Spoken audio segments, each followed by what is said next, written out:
Hello, my name is Marcus. I'm the compiler of a collection of therapy quotes entitled 1001 Windmills of the Mind, a collection of quotes taken from what's often called the psychodynamic or the psychoanalytic perspective, which long ago, as I understand it, was referred to as philosophical medicine, because this perspective helps us to appreciate yesterday's quote, which said that the brain can send messages to our conscious mind, our awareness, but there's a part of the brain that tries to send messages to us, but we can't receive it. So they called it the non-reporting, the unreported material by this side of the brain. So there's a non-reporting brain. He calls it the unconscious. So yeah, the mind consciousness depends completely on the brain, but not the other way around. So the part of the brain that has our unconscious memories, it can influence us. That's the basic theory. So we want to make the unconscious conscious.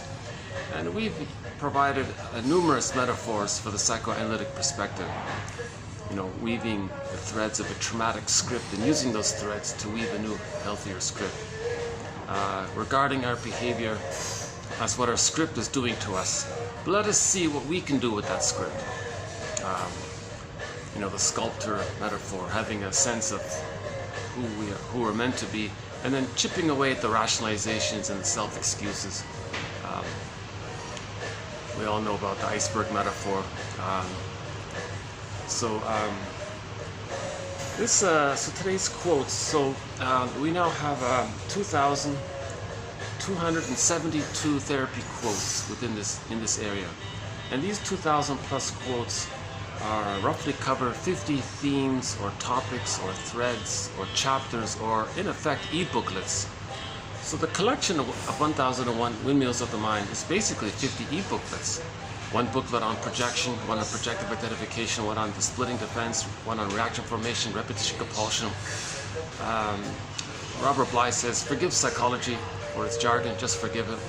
My disclaimer, I'm not a therapist, so the advantage of my presenting this is that I'm choosing quotes that are understandable to me. So I've cherry-picked a little bit. So if I can understand it, I'm confident the average person anyone can understand it, basically.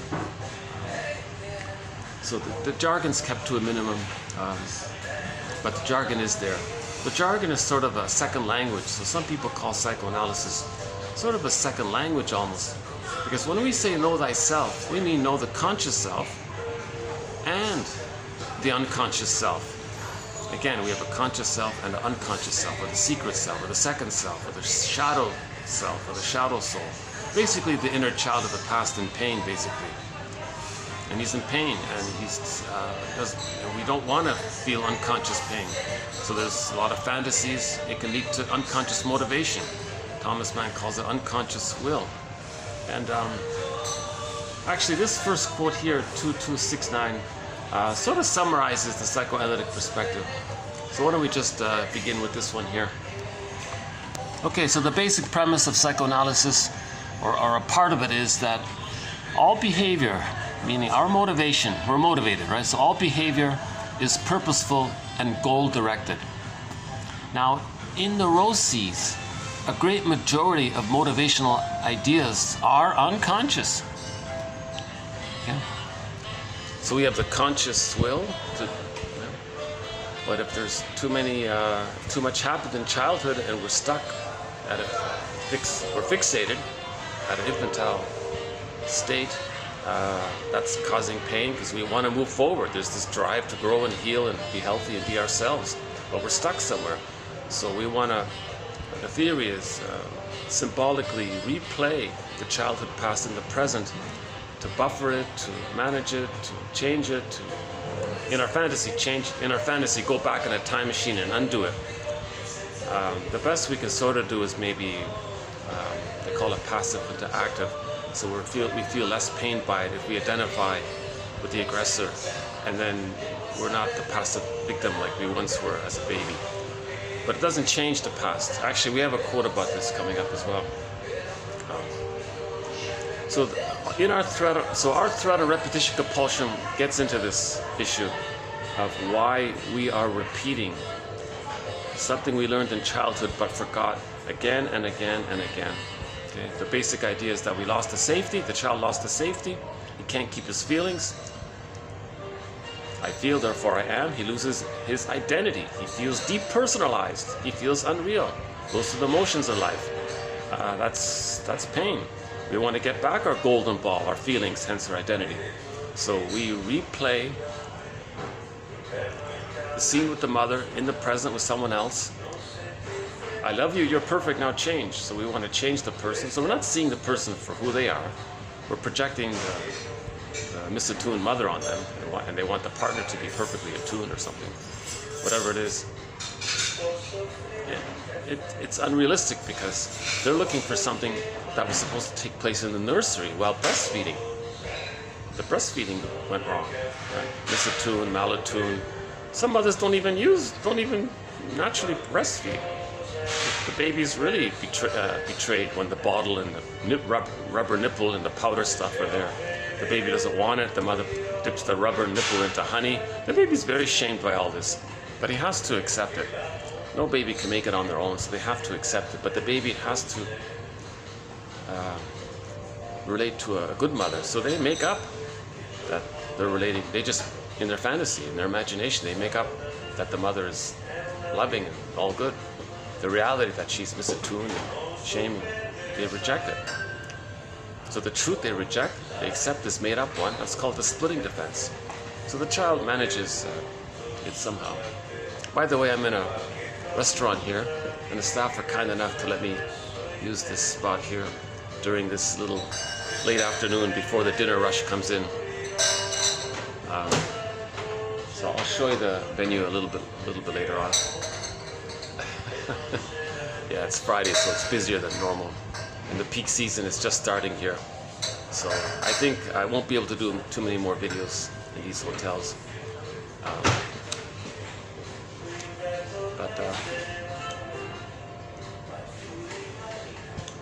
Well, I can show you maybe a part of it. So yeah, so they got a lot of wine in here.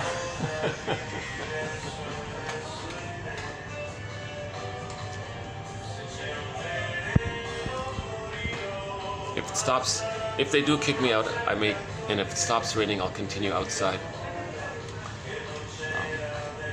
This is sort of like my last place to go. Like, this is my fourth restaurant so far, but they've been good. I gotta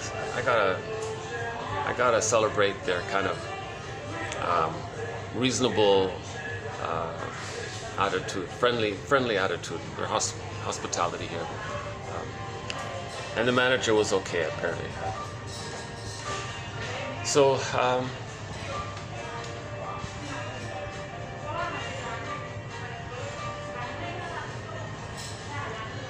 all hypotheses, food for thought, right?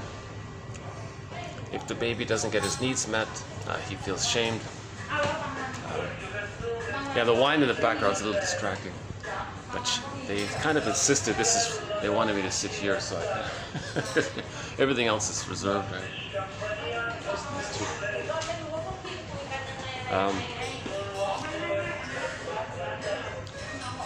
See, I wanted to go here. Let me show you them.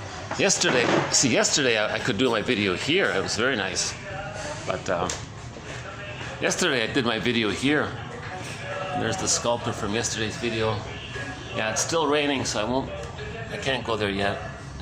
But let's see when it stops raining. There's our little elephants. See with the hedges there? Yeah.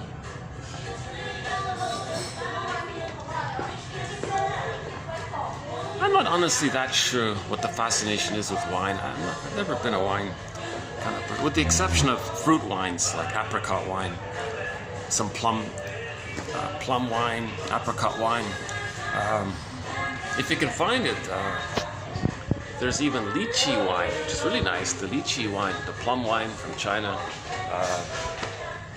and the apricot wine from the Czech Republic is very nice. There used to be a good blueberry wine, but it's hard to find. Yeah, I don't think it exists anymore. Okay, yeah, but maybe I'm missing out on something. Maybe red wine is nice. Why did I get off topic here?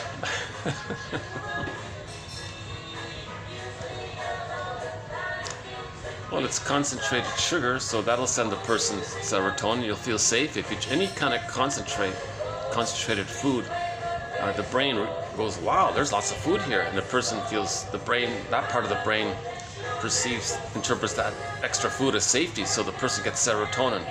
So whenever someone has something that lets the person, through the lens of the mammalian part of the brain, in relation to the psychic structure of the person. That's important, the psychic structure of the person. Because the amygdala is going to be hyperstimulated if the psychic structure is traumatized. If the psychic structure is healthy, the amygdala will be kind of soothed or whatever. So in keeping those two in line, but in broad general terms, whenever the person gets something that makes the person feel safe, and that standard is going to be different based on the emotionality of each person. Then the mammalian part of the brain sends the person serotonin. It's a good feeling. You feel safe. You feel calm. Right. So when you feel safe, you feel good. That's because of serotonin, they say. Now, a person with a narcissistic pattern, they just want to one-up others, because they've identified with the aggressor. They haven't reached mutuality.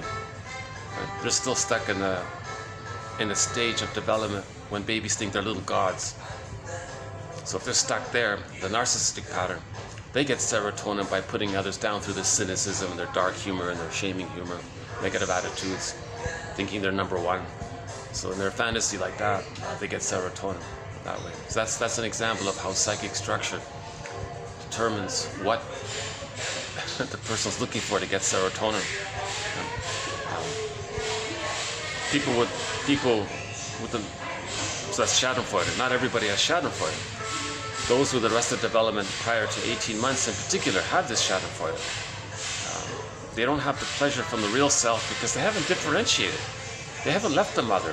They're angry because they're still stuck with the mother, or they didn't really get enough of mother's maternal holding environment, or they were prematurely ejected out of the psychological egg, or they're connected with the mother in a negative way, so they're not getting the positive. But in broad general terms, everyone's going to feel safer when they get enough food, so their safety needs are met. Now, to one degree or another, if people get a promotion, that means a higher salary, they're going to feel safer by that extra income, things they have. So usually it's possession, prestige, status, maybe position, power. These kinds of things are generally going to let the person feel serotonin. So the slogan is dopamine for the chase. So dopamine is that exciting feeling because you anticipate that when you get the prize, whatever it is, the salary, let's say, and you're trying to get the raise, or the thing you think that'll make your life feel safer, or you safer. So in the pursuit of the thing that you think is going to make you safer, that pursuing, that's chasing quality, that's the chemistry is dopamine. So it's an exciting emotion. So it is kind of pleasurable and exciting, and you feel anticipatory, and there's a lot of hope because you think very soon you're going to get it, and to get that serotonin. So the prize is serotonin. So there's dopamine for the chase, serotonin from the catch. And there's even a song, right? The chase is better than the catch because he's always disappointed. So that guy, that song is in reference to a troubled mind because they're never satisfied with it. So they're always just chasing. They're disappointed and they're chasing. And they get to a point where this chasing is better than you get the idea, right? So we'll talk more about dopamine and serotonin. But this first quote here is, we have conscious motivation, but if there's a lot of trauma in the unconscious, there's a greater motivation, and that greater motivation is going to ignore the conscious motivation. Now, what's this greater motivation? Right? To heal. The greatest betrayal of all. Mother failed me. So they're in pain. So there's an unconscious motivation to heal from this pain. Remember, it's timeless. It's in the brain. So we're feeling unconscious pain. We have endorphins to make us numb to it. Another one, the mercy chemical. When there's too much pain, we feel endorphins. You stub your toe, you feel pain, you feel that weird numbing feeling. So that numbing feeling, so that's the feeling of feeling unreal or depersonalization. It comes from the endorphins. Some people purposely seek it. Right? They do something like they run beyond their ability. And they're not even aware that they're uncomfortable, but now they feel this severed, now they get this endorphin. And never mind about endorphins. And the fourth, the other one is oxytocin. So a very good book about this is Loretta Bruning's book called Meet Your Happy Chemicals. She talks about those four: dopamine, serotonin, oxytocin, and endorphins. Easy to read little book. I think they changed the title of that book to something else, but that was the original title of the book, Meet Your Happy Chemicals. About a 1 hour, 2 hour read. She has a sequel she has two sequels. The first is I, Mammal, and the other one is Beyond Cynicism. So those three as a trilogy are pretty good. And that trilogy, by the way, has won a Golden Windmills of the Mind Award. We're trying to synthesize what we can, right? We have 20 Golden Windmills of the Mind Award, right? So that's one of them. The painting Stepping Out by Roy Lichtenstein. That painting offers an immediate visual of the unconscious. If you look up that painting, you'll see right away that there's this unconscious self. It's vibrant, it's full of energy. That's the unconscious self, the double, the secret self. The one who walks with us, who's not like us, but who is us. Someone's living my life and I know nothing about him. So if you look at that painting, Stepping Out, you'll know what I mean. That has won a Golden Windmills of the Mind Award. We mentioned Bob's Enlarged Amygdala recently. That has also won a Golden Windmills of the Mind Award. The Disney movie, Inside Out, also has won one. The Odyssey, starring Armand Assante, also has won one. The animated film Peer Gynt by Vadim Kirchevsky. It's in Russian, but there are English subtitles. It's excellent. That's probably, in my opinion, the best film version of the story of Peer Gynt. One of our threads is Peer Gynt. So back to our threads, we have 50 threads. One of them is on repetition compulsion. One is on the Peer Gynt story. Another one. We have one on emotional eating. The body bears the burden. In this video, we'll add a quote to the of art. That's very undeveloped. It's going to be a thread. I can feel it. It has to be a thread. But I'm at the very earliest beginning stages. And the pattern is when I begin a new thread, I'm filled with question marks, but I have to go through that phase to get some clarity later on. Right? So back to this one here about the general idea, about the general premise of psychoanalysis. So psychoanalysis nowadays, in modern times, we call it object relations theory. Object relations theory is the study of the internalization of interpersonal relationships. So the baby has an interpersonal relationship with his mother. He creates some kind of script, a blueprint, a map, a schema, a stencil, a working model. Looks like a myth or a fairy tale because in the unconscious there's no time, things are exaggerated, it's pre-verbal, primary process thinking, Alice in Wonder, and things can flip, things are condensed. You can act one, feel the other, flip it around. For example, in the bully pattern, they'll because of the fusion, they can act like underappreciated point. So for example, in the bully pattern or the narcissistic pattern, the arrested development before 18 months, they can act like the aggressor because they've identified with the aggressor, to have the attachment to the mother. That was their last chance to be connected to the mother, still waiting for mother's love. So they become her, thinking that maybe they can save her, heal her, cure her, do what she wants. Maybe so he's going to act like her to mirror her, so the mother can feel seen. So then she'll feel loved by the child. Then maybe she'll change her ways and provide the love the child needs to leave her. So he's doing all that he can to heal his mother, so he can get love from her to leave her. So he's identified with the aggressor. And at the same time, he's very angry by this. He doesn't want to do this. The role of the baby is not to be a mother for the mother.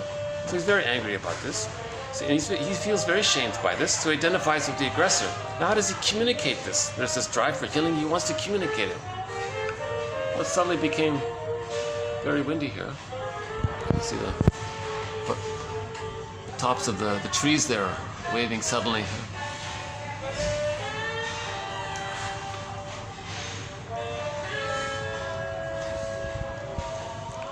Well, with any luck, I'll be able to finish this here. Okay, so because of so babies, in the beginning, the mother and the baby are kind of one from the baby's point of view. The mother-infant dual unity. It's called the stage of symbiosis, fusion, undifferentiation. The baby doesn't know where he ends and his mother begins. The mother's just there to take care of him, like the placenta did in the womb. They metabolized the baby's elimination, provided the nurturance. Okay, in the breastfeeding, if the baby's distressed, the mother metaphorically metabolizes and responds with love. So it's all about the baby. He's a little god, he's a little king. It's all about him. He doesn't understand the other as a separate person. He doesn't even understand himself as a separate person. He just thinks he's some kind of little special entitled. Right? Everything's about him and he's so important. It's all about, he's a little god, right? That kind of thing. So it's called infantile megalomania, primary narcissism, the glorified self, the grandiose part self, ego ideal. A lot of people try to talk about this using different terms. So the little baby, that's fine. That's normal for his growth in the beginning that he has this. Humans come out too early. In the womb, he was a little god. Oceanic bliss, oceanic oneness. The unico mystica. He's like a king. He's powerful and happy. Everything serves him. Right? And this continues up until 18. It's meant to gradually dissipate, and by 18 months be pretty much gone. But if there's trauma and he couldn't do it, he's stuck there. He takes refuge in it. He clings to it. Right? Try not to get anybody in these videos, but sometimes it's unavoidable. I never purposely try to get anybody in the video, but once in a while somebody walks by. Okay. So the baby, he thinks it's just him. He's a little god. Everything around is to serve him, right? Now, after birth, this sort of continues. So when he's in his mother's arms, the mother's just there to serve him. So it's this oneness there, right? Now, if the mother is shaming, he can't feel it. His true self becomes the hungry, enraged, empty part self, or the shamed self, or the despised self, or the hated self, whatever term we want to borrow. He can't accept that. It goes into his unconscious. When something goes into the unconscious, the reporting part of the brain wants to report it, but it's too painful, it can't. So it gets the person to project. So when something's repressed, it gets the person to believe someone else has what he doesn't have, and that's a mirror for him to see what's within. Anyways, that's a separate topic about projection. So anyways, back to the main thread here. The baby, if the mother's misattuned, malattuned, she's shaming. The child feels thingified, objectified, not seen for his feelings and needs. He feels pretty badly, obviously. He feels shamed by it. He can't accept his identity anymore, right? Shamed self goes in the bag, seen onto others. Then he says others are no good. He's talking about himself. So what does he have left? Well, the mother's there who's hurting him. He just becomes like her. Now, the ironic thing about that is that actually fuels his need to feel like a little king, because she's omnipotent and powerful. At the same time, he's trying to maybe win mother's love by acting just like her. He's going to be just like her. So he's stuck there, waiting for her love, because he needs it to leave. He's not getting it, so he's stuck there. So he identified with the aggressor. Now he's going to become a caricature of her, to provide her mirroring so she can feel seen. Okay, so this blends in with his anger at his mother. Enter negative magic gesture. He's going to do to others to communicate what his mother did to him. He's going to be a caricature of his mother to show her up. So he's going to act like her. So he'll find some non-threatening substitute other. That shamed self of his in the bag, he's going to, in his fantasy, attribute that to the other and say shaming things to them, to communicate that when he was a baby, he was shamed. So when he says, with his negative humor, bad things about others, he's trying to say that he feels bad but doesn't know it. We're just borrowing bad for shame in this example here. Right? It's called a negative magic gesture. He's going to do to others to communicate what his mother did to him. Okay?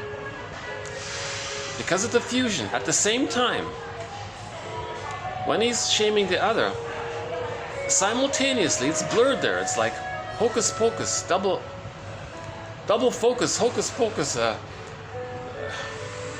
double think, double speak, double talk. It's hocus pocus, double focus. At the same time, the refusing mother, he sees onto the victim, and as he's shaming them, he felt shamed by the aggressor that he just saw onto them, but he's being the aggressor. Get it? It's hocus pocus, double focus. I don't know how to describe it. Well, the rain's really coming down now. I don't know why I'm showing you the rain. I'm just so easily distracted here. Oh, geez. Well, forget about doing this outside. Wow.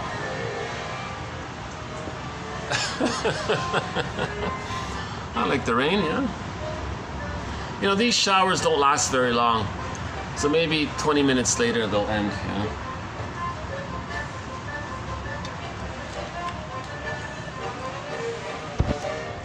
Well, that could be a family get-together right there, huh? This table there.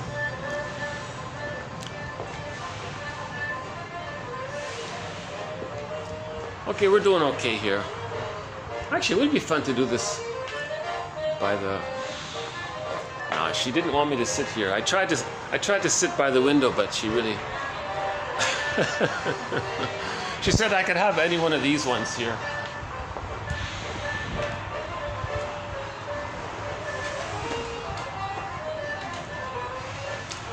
Actually, how is this side? Maybe I can just... Is this better? Like over here? Is that any better? Oh, a little bit, yeah. Maybe I can do this, huh? Oh yeah, why don't we maybe try this? Try this here. Let's see. Hold on a second.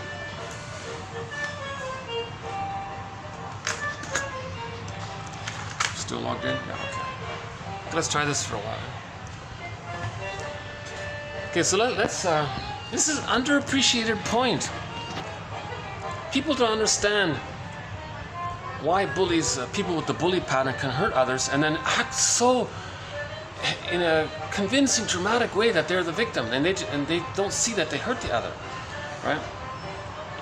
Because they kind of they're operating from these unconscious fantasies. They influence. That's how the unconscious. So that's what we're talking about. How the unconscious influences us. He's got the person with the bully pattern has unmet fusion needs with him. Same with the cynic, the narcissistic pattern. Okay. A similar idea. The fusion is still in there. The unmet fusion, the lack of positive symbiosis. How's this? Not bad. It's nice to have a nice background of some kind. Let's try this.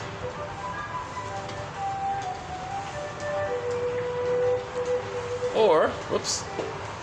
Got something. Oh, okay. Oh, there's a door here. I didn't even see that. Okay.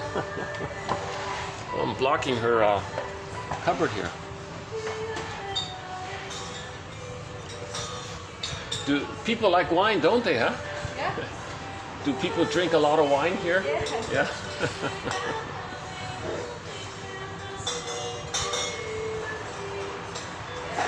Do people drink mostly red or white wine?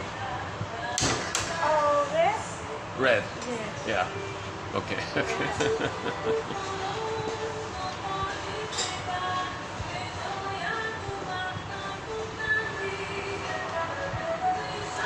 Okay.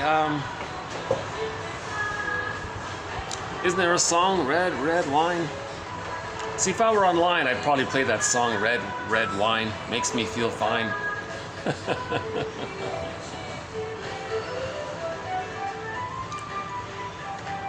Yeah, I'm having a little fun bouncing around in these hotels. I did some of these videos on the rooftop at a nearby hotel. That was fun. I could, when I needed to move around, I could walk around on the rooftop. Oh! Well, if she has to do this regularly, I'll move again. Well, why don't I move now and then move back later on? Let her do her work here. That's one thing I don't want to be in anybody's way here. Oh, but there's the rain. Yeah, listen to the pouring rain. Listen to it pour. And with every drop of rain, you know I love you more. Let it rain all night long. Let my love for you grow strong. As long as we're together, who cares about the weather? Listen to the pouring rain. Listen to the falling rain. So that's a great song. It's simply called Rain by Jose Feliciano. A great song. I love the lyrics. A great cover rendition of it is by Anne Murray. Anne Murray does an excellent cover rendition of that song, Rain, in her album Honey, Wheat and Laughter.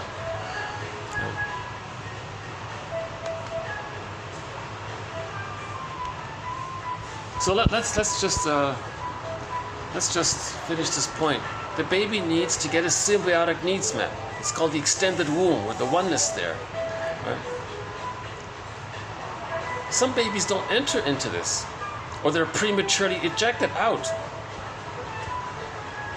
Now, if they don't enter into it after birth, or maybe they partially got it and they were prematurely ejected out, they need it for the first 4 to 5 months. If they're prematurely ejected out, that's the bully pattern. The hostile vindictiveness, the aggressiveness, vindictiveness pattern, Karen Horney calls it. Hostile provocative attachment style. And other terms for it. The bully, I'm just using the shorthand, the bully pattern, really, because they're going to aggressively try to force someone else to be the breast for them. It can't be done, they're disappointed. So their slogan is, well, I'd rather be feared than responded to. They just want a response from the other. They think that's respect than love. So they didn't get that close connection with the mother. So they're trying to get it. It's a repetition compulsion. It's like Sisyphus rolling the boulder up the hill. They scare the lackey. They think they're going to get the love they need. The lackey can't do it. The boulder rolls down. They do it again. The boulder rolls down. Right? So repetition compulsion doesn't work. Repetition compulsion, it means you can't go back in a time machine, get the lackey to morph into your mother's, to the mother at that age, and the person with the bully pattern morphs back to when he was a little baby and he's in her arms, his young mother's arms. The lackey, now the mother, provides the love. It doesn't work, and then they hop back in that time machine to it doesn't work. But this behavior, he's trying to communicate it through his actions, because there's a part of our brain called the unconscious, and it's trying to get our attention. So it gets us to behave this way. Then through our inferences and our guesswork, we try to figure out what this reporting side of the brain is trying to report. So the bully pattern is a symbol or a communication. It's an acting out communication. It's an action language. It's an action language communication that they didn't get their symbiotic needs met, or they were prematurely ejected out of that second womb. The extended womb is sometimes called the second womb for the psychological birth. So they couldn't achieve the psychological birth because they didn't enter into the psychological egg. The psychological egg is the maternal holding environment. Stage of symbiosis. The mother's the self-object. The mother's the symbiotic object. It means the mother is attuned to the baby's needs, not just for holding and milk, but the baby sees that the mother's delighted, and the child is mirrored, and gets a sense of self through a lot of the mother's positive responses. He needs to feel loved to then differentiate, which begins at around 4 to 5 months. Then the child starts to metaphorically hatch out of that second egg. Now we can start the hatching out process. That's huge. If the baby can't even hatch out because he never entered in, oh boy, so that's a lot of the difficult personality patterns. The lower functioning BPDs from there, the bully pattern. Iago's from there. Iago, sort of introverted, covert, kind of one, cold, detached, schizoidal one. Iago is really we have a whole thread on the Iago pattern. That's an important one. He's the guy that only has envy, and his Schadenfreude is to get others against themselves, so he feels a little bit less stress relief. So the example I'm mainly using is the character Freddy in the comic psychoanalysis. The mother was hard on him, demanding on him. The father was hard on him. The only time he got any kind of relief from his parents is when the parents are at each other. Then he could sit back and he felt a little better. Otherwise, one or the other was bothering him. So that was sort of one theory about that. A guy named Glass wrote an interesting article about Iago. It's an important, underappreciated topic, this one there. So Iago's the guy that doesn't even bother with greed. The bully pattern, of course, is greedy. The narcissistic pattern is greedy. Iago doesn't even bother. He's just so cynical, so detached.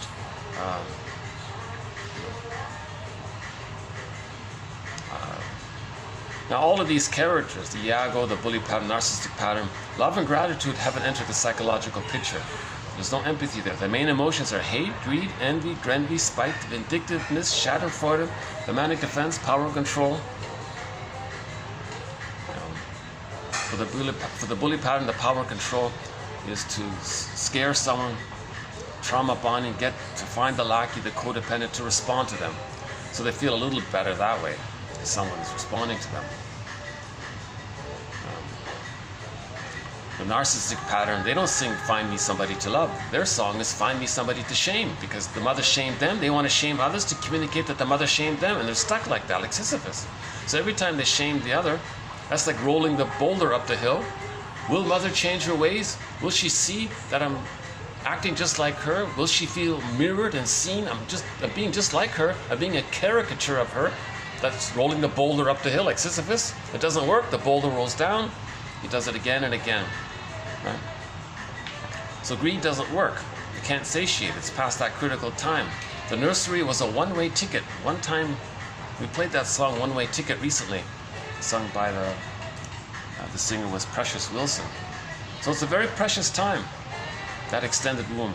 That first 4 to 5 months, that's a very, very precious time. Just like the actual womb is a precious time for the baby. He needs that to grow and develop. Very precious time for him. Now, humans need an extended womb. That preciousness, the preciousness of that precious time needs to continue for the first 5 months. Some others have the baby born, removed, rubber nipple, honey on the nipple, detached. The mother's hormones dissipate. Mother can't read the baby's signals. Again, I'm not a doctor, but ideally, so barring special exceptions, emergencies and all that, the baby's handed to the mother right away, because the mother produces all of those hormones at the moment of birth. She has all of these hormones, all of the oxytocin, estrogen, all of the hormones help the baby to latch onto her, and he starts nursing quite soon, sometimes right away.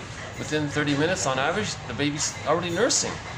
Now, because of the hormones and the mother and the baby being bonded, and that connection helps her, it clicks in. The mother can be a mother now. She can read the baby signals. That's the essence of mothering. She can be attuned to the baby signals and provide that extended womb. Yeah?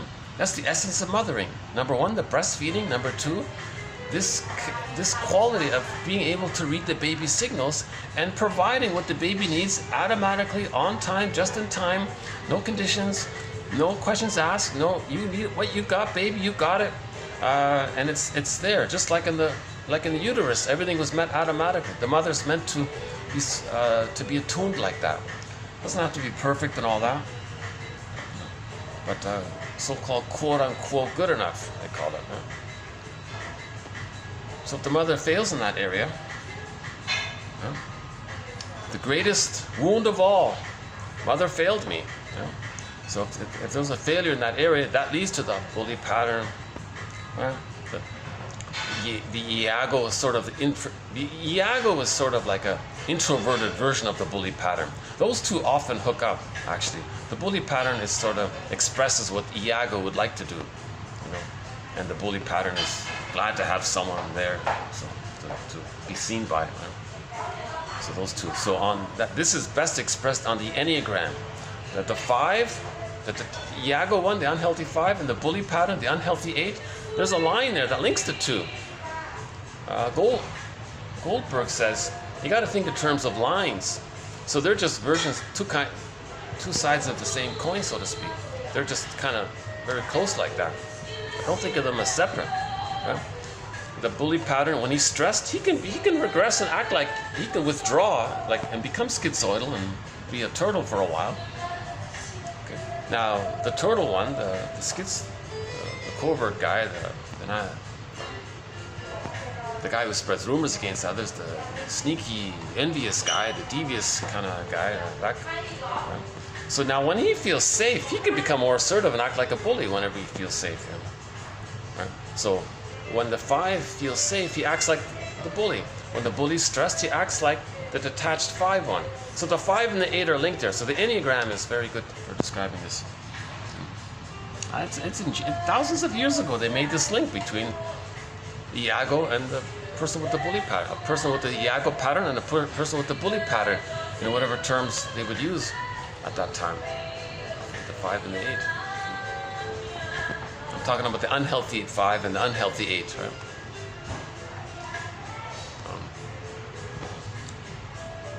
So people, those with those men and women, those with that personality pattern, they're meant to recognize that their behavior is a mirror for them to know that they didn't get the maternal holding environment. The mother was misattuned, malattuned, baby was separated at birth, so she lost the attunement. The schedule and the forced feeding, and the man, makes the baby cry at night. These kinds of things, lack of holding a mother. Some mothers don't even hold the baby. Oh my God, lack of the skin-to-skin contact. So they didn't get the second egg. The second womb, the extended womb, the psychological egg. They didn't get it. So it makes sense that they're angry. So we can understand why someone is maybe aggressive, belligerent, crude. Now their crudeness is to shock you, and then they're trying to get you to respond to them. So that's a moment of them being a lackey for you because they responded to you. Because the mother didn't respond appropriately, so they're looking for the next. It doesn't work. They're trying, so it's a communication. So their behavior is a communication. Everything's a cry for love, let's say, or a cry for understanding. But it's meant for themselves to know that what they're doing is a mirror for them to see that they didn't get their symbiotic needs met. So they got to interview the mother and forgive her, because maybe she couldn't. Maybe she was in a place, in a land that was plundered. In a plunder sense, she was traumatized. So she was shock traumatized and frozen. So she couldn't love because she was so scared. She didn't have it. She didn't develop herself. She was fixated at the narcissistic pattern or something like that. So now he's got to realize that it wasn't the mother's fault that she couldn't do it. It's just this. Now we got to understand the plunder system. So we have a thread. So I think one contribution, 1001 Windmills of the Mind, is that we have a major thread on the psychology of prejudice. We mainly talk about the internal dynamics, right? Splitting, projecting one side, that double focus one, negative magic gesture, shaming the other to communicate that you were shamed. But when you shame an innocent other, that others prejudiced against. In your fantasy, they're bad, and you projected the boogeyman onto them. It's all nonsense. You're dealing with inner imagos, images you created in relation to your mother. So prejudice can come from a lot of these internal elements, but we have somebody said you got to be balanced. Yes, there's psychology that leads to prejudice, but what about sociological factors? So I said, fine. So we added a sub-thread called the sociological factors that contribute to prejudice. Now this sociological, it's not a main thread, it's a sub-thread. But along that sub-thread, we got the plunder system, we got education system, the propaganda, the movies, the prejudice in there. So the sociological side can contribute to the prejudice. So he's got to understand the plunder system. How does the plunder system? Oh, religion is a part of it. Religion is a tool of the plunder system. So we've got the plunder system, religion, education, propaganda. Movies and TV and shows. For example, with education, Jane Elliott says, if you graduate high school and you're not prejudiced, it's a miracle. So prejudice is needed for the plunder system. We went from global village with a tolerant personality, homo naturalis. 10,000 years ago, it switched to the prejudiced personality for the global pillage, and we became homo economicus, a traumatized version of our natural state. So right? So why did this switch take place? So basically 10,000 years ago, we discovered farming. Remember the serotonin? We got all this food, we got all this serotonin. The brain adjusted to that. Now maybe there was a weather problem. Bruning says when you don't get what gave you the serotonin, you're going to feel stress. Makes sense? Huh? If you're used to something and you don't get it, you feel stress. So people maybe felt stressed because maybe there was a weather problem back then 10,000 years ago. So people panic because they want to get that serotonin level. So now the farming had to expand. The farms had to grow, and now they started to plunder and pillage. So we went from global village to global pillage. Now how do you pillage? Okay, in the global village, our natural state, people had a tolerant personality because all babies were loved. So they suffered the children, they traumatized the children. Now they have the us and them from the splitting that comes from the trauma. Babies adopt a splitting defense mechanism to deal with the pain of trauma. Now that splitting defense mechanism, goddess and demon, they're two separate people, either or. So there's the us and them is an extension of, is an extrapolation of that as us or them kind of thing. So that's a symptom of trauma. Not supposed to be there. So they intuited, well, what if they suffered the children, traumatize the children, give them the prejudiced personality, let them then from that have an us or them mentality, then they can plunder through that, because if they're so panicked, they're going to get others, they're going to think others are no good, because they see their shame self onto others. Now they say they're no good, so those victims do all of the work, and now the plundering takes place. A huge distortion, a huge mistake. Even today, 10,000 years later, billions of people, poverty, immense poverty, $60 a month. I think another couple of billion people on $300 a month or something. So it's completely unnecessary to have so much human misery and suffering, because if they're such in a desperate state, they'll agree to do the work of plundering. It's hard to talk about. I always get stuck with this when I go there. Didn't plan on going there. It's unnecessary. So we're not trying to blame anyone. We're just trying to understand. So psychoanalysis is all about trying to understand it. Maybe it's just a thing that happened, and we fell into it. My approximate analogy for this is, what if everybody won $1 trillion right now, today? Everyone got $1 trillion. Wouldn't there be this panic? And some people may end up benefited by it, and maybe a lot of people wouldn't, because you can imagine that, right? So maybe something like that happened. I'm just guessing, hypotheses, right? So by the way, 10,000 years ago, some people said, yes, we won this huge lottery, but don't do it, don't take it. Rip the check up, don't do it. It's going to distort Mother Earth. We live in harmony with Earth. Those are the indigenous people, some of them are still around. Huh? And I'm sad to learn, in that documentary Rumble I mentioned, And it was a snippet. It's just like they mentioned it for like a fraction of a second, almost. They said that in the plunder system, the indigenous people were enslaved. What an awful thing. They were so kind, loving, caring, emotionally healthy people, and they were just treated like that. We had a quote from the TV show Heck Ramsey. I like that one with Richard Boone. He said, this horrible thing, they learned it from the invaders. So indigenous people were the healthy. They had "I'm okay, you're okay," but the trauma. It just worked out that when farming was discovered, maybe it's just a chance thing, or maybe constant. However it happened, some people are gonna, in the panic to plunder, they want others to do all the work. So now you have the perpetrators and the victims kind of thing, and us versus them. So we've been stuck with this prejudiced personality to facilitate the plunder. Now there's this drive for healing. How do we block healing? Enter religion. Religion always talks about goddess and diva, heaven and hell, the splitting. So that reinforces it to prevent healing, to preempt healing. Religion is not about healing. Religion is a tool of the plunder system. Because it entrenches the splitting.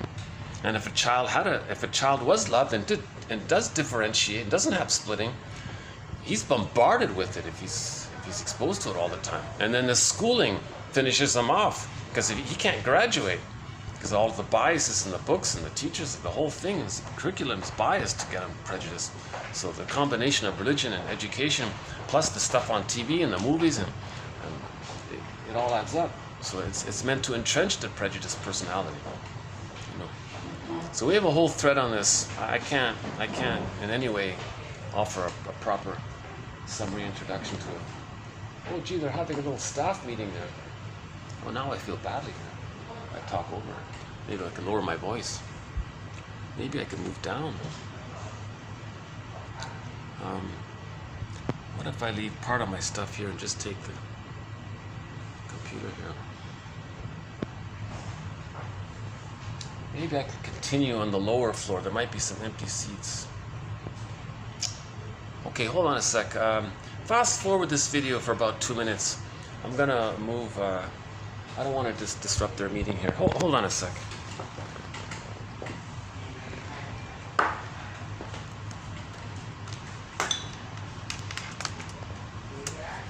I gotta remember not to come here. There's so much stuff here. I really got to get a printer, and I can move around with just a piece of paper.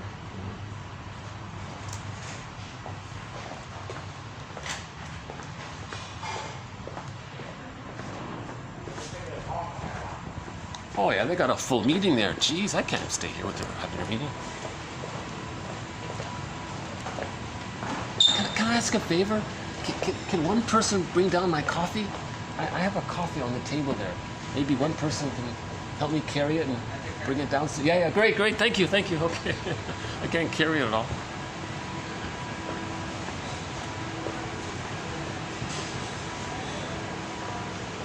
Well, hopefully with a little luck, I'll find a seat downstairs. There's no way I'm going outside. I can't do my video with all this going on.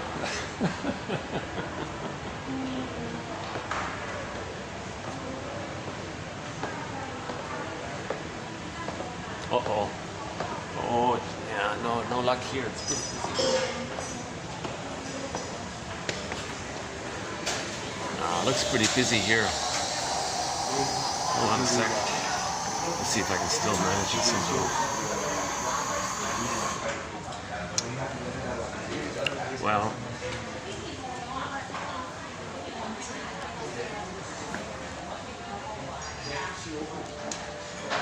Well, I guess I'll have to. Guess I'll go here. Let's try to do it here then. Okay, great. Thanks a lot. Yeah.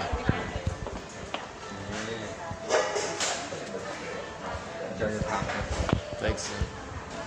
Or maybe that one there. Wow. Looks.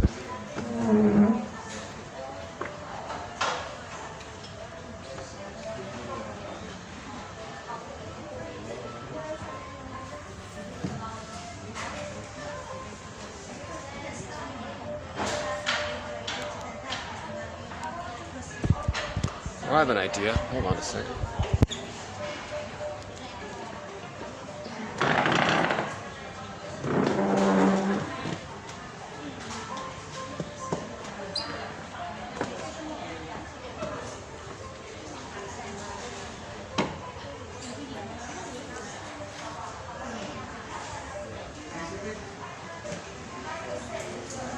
They got nice ceilings here. Eh?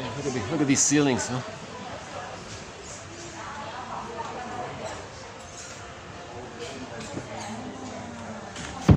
Okay. Am I getting people in the background? That's not too bad, right? Okay, I guess we're okay here. So maybe I'll just why don't we just begin with today's quotes? Yeah, the plunder system. Yeah. Actually, I have a great song about the plunder system. If you want to know a great song about the plunder system, Bruce Cockburn has a song about it. So maybe we'll play it one time. I don't think I've ever played it. It's a strong song. I mean, lyrics wise, it's very direct. But that's what artists have to do. You know, they have to match the emotionality. It is an emotional issue, right? So the song would be emotional, right? Okay, let's finish TQ 2269. Okay, so the premise of psychoanalysis. Part of it is that, okay, we have motivation. We agree on that, right? Okay, so conscious motivation or unconscious motivation. We have motivation. So yes, things happen randomly. There's coincidence, there's chances and all that. But we're talking about what we're doing. Like, what's my motivation? I'm coming here. I'm motivated. I want to understand, learn, grow, share, heal, connect, love. I have motivation. You know. What's my unconscious motivation? Yeah, it's my unconscious motivation. To be liked, to be loved, yeah. Consciously, I want to share.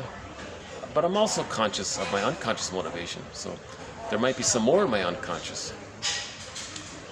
Okay, so when I get in trouble, I always go to burglar. Is there a positive magic gesture involved? So what might be the positive magic gestures? So positive magic gesture is you're doing something to communicate what you needed, right? So the Henry Moore sculpture, the mother and the child. So maybe we could say that Henry Moore made this sculpture of the mother holding the child, saying, look, mother, this is what I wanted from you, to be warmly held in your embrace. I never really got it. I made this sculpture because that's my wish. So do I have something similar going on? Okay, look, yeah, maybe to my parents. Look, parents, I wanted to learn. You guys taught me nothing. I didn't learn anything. Here I am teaching imaginary. I'm teaching anyone who turns on the channel. Yeah, I felt like I missed out on a lot of learning with my parents in school. I don't feel like I really got the full benefits of it. Partly my fault. Nobody's fault, but yeah, maybe I'm angry that I didn't fully utilize the educational opportunities that I needed as a child growing up. So here I am being this kind of teacher, I guess, and I'm saying, look, see how I'm teaching?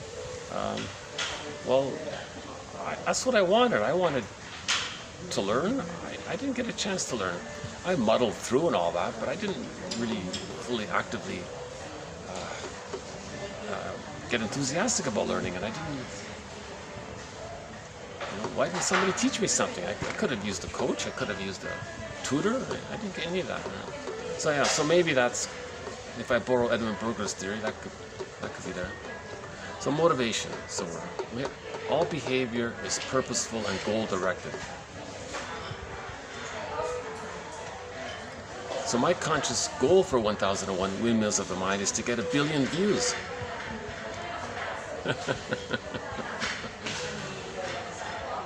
Because the more we're conscious, the more we know ourselves. That means the more we accept ourselves. The more we accept ourselves, the more we accept others. Then there's peace, right? I know it sounds grandiose, but I want to make a contribution to promoting empathy. Self-understanding means we understand others. The psychoanalytic perspective, I think, offers the best vehicle, or the best, feels like the only real one. I like the other ones, I don't know. This is the one I found. One day, I just came across James Masterson's book called The Search for the Real Self. And I go, oh God, oh, I like this. Object relations theory, developmental theory. Okay, now we're on to something. Now we're cooking. Now I feel like I'm learning something. So that I just continue with that. Okay, let's finish this quote here.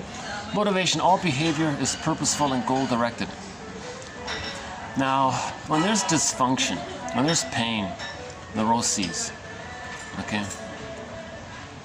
then a lot of our motivation, it's going to come from the unconscious self. Okay, so Bergler is very blunt about it. He says the unconscious self is the puppet master to convey this idea. Patterns of behavior that are laid down in childhood have an important influence upon the behavior of the adult. Okay, so we can think of it as the stencil, the script, the traumatic script. We refer to this script in our present. So for example, if a person didn't differentiate, the self and the other are still fused in the template, and they didn't differentiate. Let's say later on, at midlife, there's a loss. They look at the template and think, wait a minute, other and self are one there. If I were to admit the loss, I look at the template from that emotional reference point, that feels like, since the other is me and I'm them and they're me and in reality they're gone, that means, wait a minute, but emotionally I can't accept that, because that would feel like losing myself if the other's me. So with the external person at midlife, they don't admit the loss because it feels like you're meeting yourself, because they're going by the template. So now they have melancholia. Now when there's a loss, the person's going to feel all sorts of feelings about the loss of dreams, they're going to be angry, loss of sadness at the loss, but now you're having those feelings against yourself internally. So there's melancholia, that's pain. When there's pain, the mind does things to get us not feel that pain. It's called a defense mechanism. Defense mechanisms are maneuvers of the mind, operations of the mind, mechanisms of the mind, or even tricks of the mind to get us to not feel that pain. So the person might become manic, workaholic.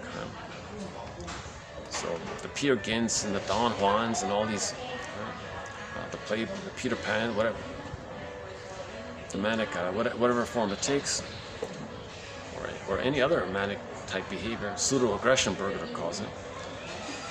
It's to distract us from the melancholy, from the pain. We have complicated grief.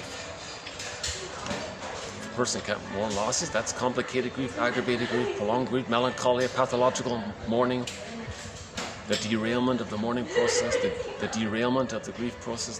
They can't go through it because they don't have the self. You need the self to have the feelings to do it. You need the identity. I feel, therefore I am. When you lose your feelings because of trauma, you don't have the self. You need the self to mourn. If you want to mourn, you got to find the self. You got to differentiate. Now, how do you differentiate? You got to forgive the mother, then differentiate. So the psychic structure needed. What is all that behind me? There's a lot of.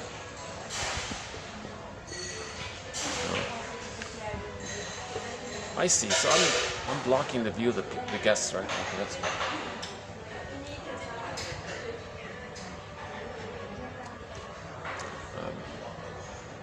Where was it?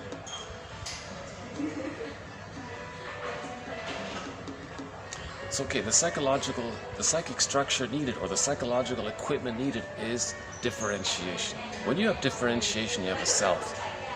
Now, when you have a self, you have your feelings. You need to have feelings to mourn losses. If a person doesn't have their feelings, they don't mourn losses. Now, if a person has complicated grief and all this, it can lead to, it's tiring. to be angry at yourself unconsciously all the time. So it can lead to emotional fatigue, soul loss, nervous breakdown, burnout, etc. Now, a loss at midlife can trigger the strain trauma of the relational of the misattunement from the mother. So the mother constantly being misattuned, malattuned, that's a strain trauma or it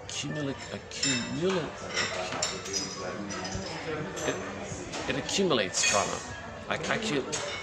Cumulative trauma. They call it cumulative trauma, something like that. Or strain trauma. It just little bit by little bit, it builds up over time, right? Yeah. Think of the boiling frog metaphor, I guess. Maybe partly there, right? Just little bit by little bit. But it's denied, right? Now, a loss at midlife can bring it up. Now the person has PTSD. That person can become a curmudgeon late in life. Not an elder. Not an elder. They're still an angry infant at the mother. And they're waiting for mother to change her ways. Mother is seen onto the whole world. It doesn't work. They keep rolling the boulder up like Sisyphus. So that's tiring to roll the boulder up like Sisyphus and roll it down. They become a curmudgeon. Now little things, they become very irritable over little things. And plus the PTSD is there. They become a curmudgeon, not an elder. Now, in normal, natural, healthy development, a person beyond 60 is going to be an elder. They're going to share. They're going to want to contribute, build, and share their love with others, and share their knowledge. And, you know, that's a normal thing for an elder to do. But a lot of people over 60, they're curmudgeons, or they're just still playboys, or they're still Peter Pans. There's a song, I'm going to be 18 till I die, when one pop singer says, I'm not going to grow up. So that's the Peter Pan syndrome. So Robert Bly says a lot of people have the Peter Pan syndrome called the puer complex. If it's a girl, so that's for the boy, right? The puer. For the girl, it's called the puella. Actually, we have a song about the puella. She said she didn't want to grow up. Never mind.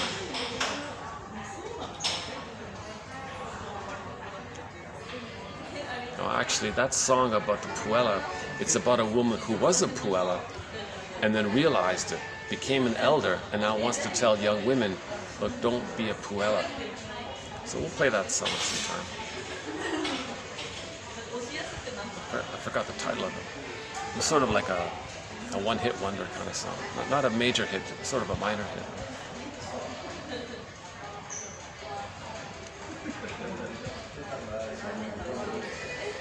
Take a little break here.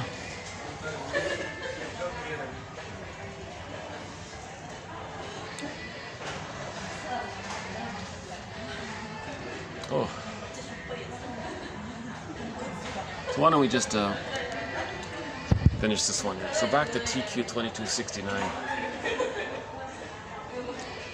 Okay, the next part of it is childhood patterns are repeated in the transference during psychotherapy. Childhood patterns are repeated in the transference during psychotherapy. Yeah? Yes. He wants to show what his childhood was like. He can't talk about it, doesn't have words. So he's going to recreate it like a drama in the present with the therapist.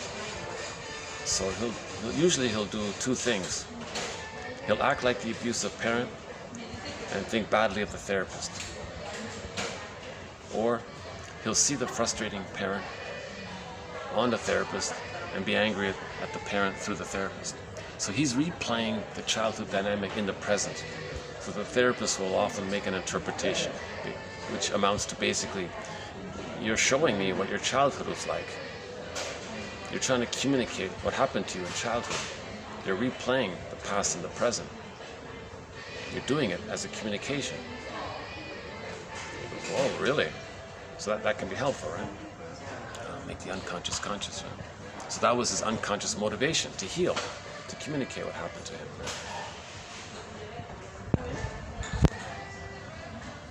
Right? Childhood patterns are repeated in the transference during psychotherapy. Transference, same idea. Are you transferring the past into the present? Right? Repetition compulsion.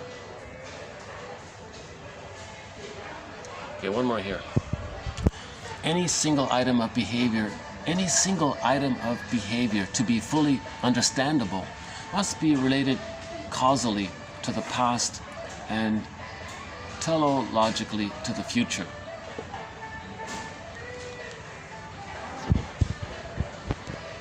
Yeah, so I'll have to update that one. It basically means if you understand certain behavior, well, there was a source from the past, unconscious motivation, and he may have a goal in mind for the future about that behavior. So past, present, future. Okay, the next one here. TQ, that was 69. Let's do 70 here, 2270. So this is the art one I mentioned earlier. I wonder if their meeting is over upstairs. I prefer it upstairs.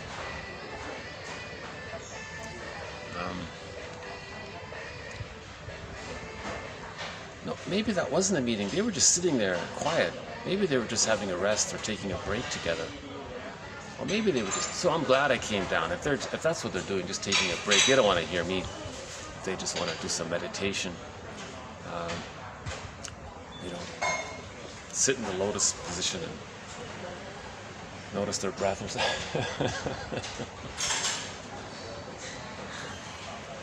Let's see if there is some other place where I can go. Hold on a second.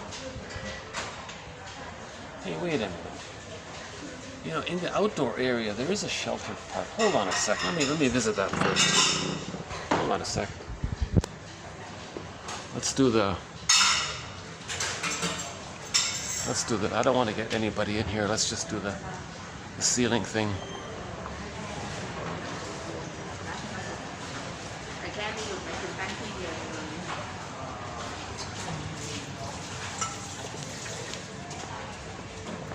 Yeah, we talked about these paintings in recent videos, these two paintings here. I won't do it here now, although we are talking about art. Yeah, interesting. Talking about art now.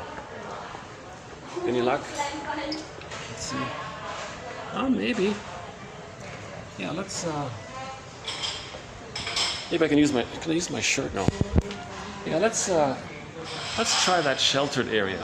Hold on a sec. Oops. Okay.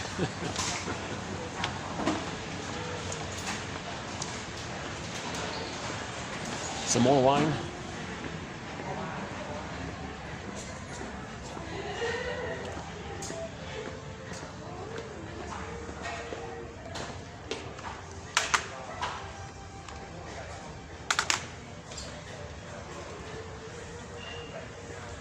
Where's my bag? Did I lose my bag? Oh, there's my bag. Okay, fast forward this for a minute and okay. Let's do this.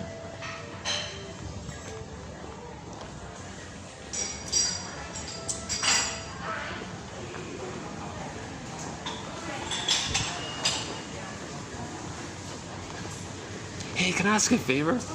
Can one of the waitresses bring my coffee outside? Yeah. Okay. Great. Thank you. Yeah.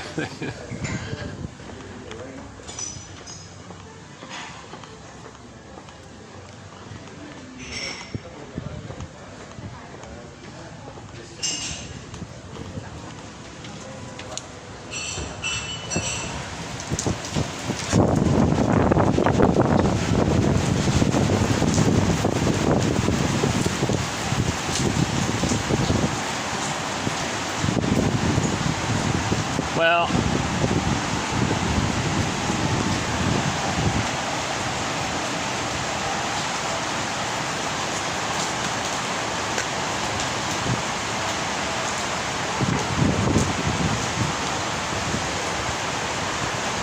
let's see how this goes. Yeah, maybe not so bad. Okay, we can do this. There's that sculpture. So I was talking about how that sculpture reminds me of the Henry Moore one, the curvy, the smooth, the round, sort of maternal there. So that's why it went off on that tangent about Henry Moore. And that's very maternal. I sort of see that as sort of maybe like a mother duck with the little ducklings there maybe. And it's a heart, so there's love, so there's eternal, and it's got like a creamy sort of color to the stone. Okay, well, it's not too bad here.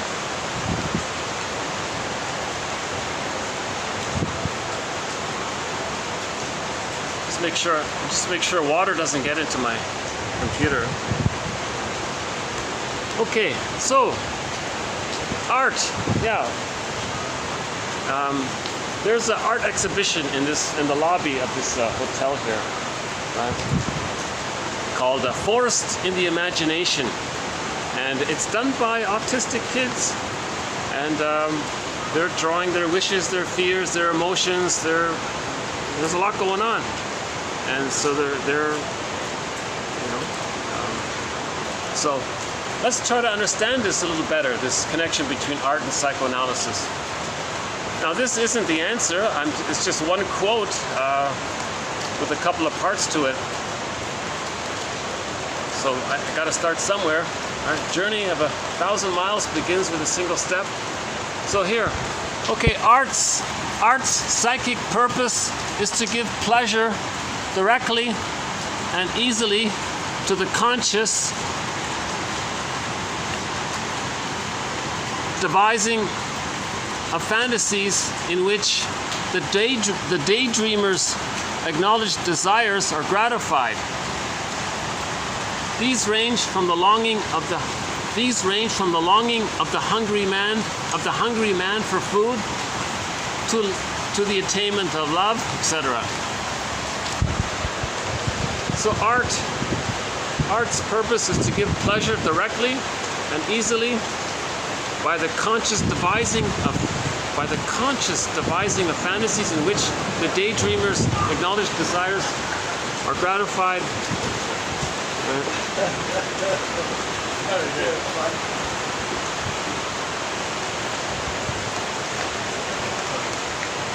Okay.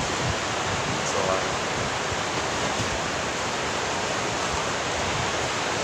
hey, there's the coffee. Yeah. Thank you. Thank you.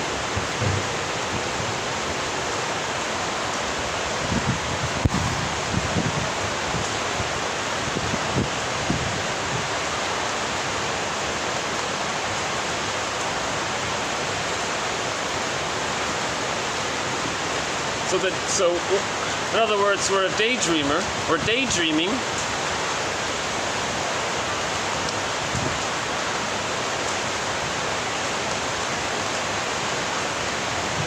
So when we daydream, we have fantasies of what we want, what we need. So art can be related to this. So it's a communication, obviously. It's a communication of our feelings. Art is the medium to communicate our emotions and our feelings, our desires, and it can be symbols or metaphors or approximations for something we feel, but we don't really know what it's about, so we create something that's approximate to it. We had that quote about that child recently. I guess he was emotionally abused as a child, and then he was punished if he were to tell anybody about it when he was a child. Later on, he was being very naughty, and some strange woman tried to help him, and he said, "You can talk to me, what's the trouble?" And the child tensed up and suddenly said, "The farmer shot my dog." And but the story was, the kid doesn't have a dog. So the author was saying he found some metaphor to describe how he was feeling. He feels emotionally,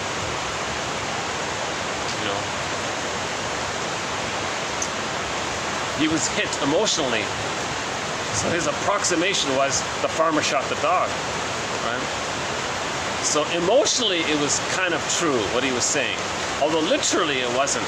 So he created some approximation to describe his feelings. So that's maybe an example of what art tries to do, right?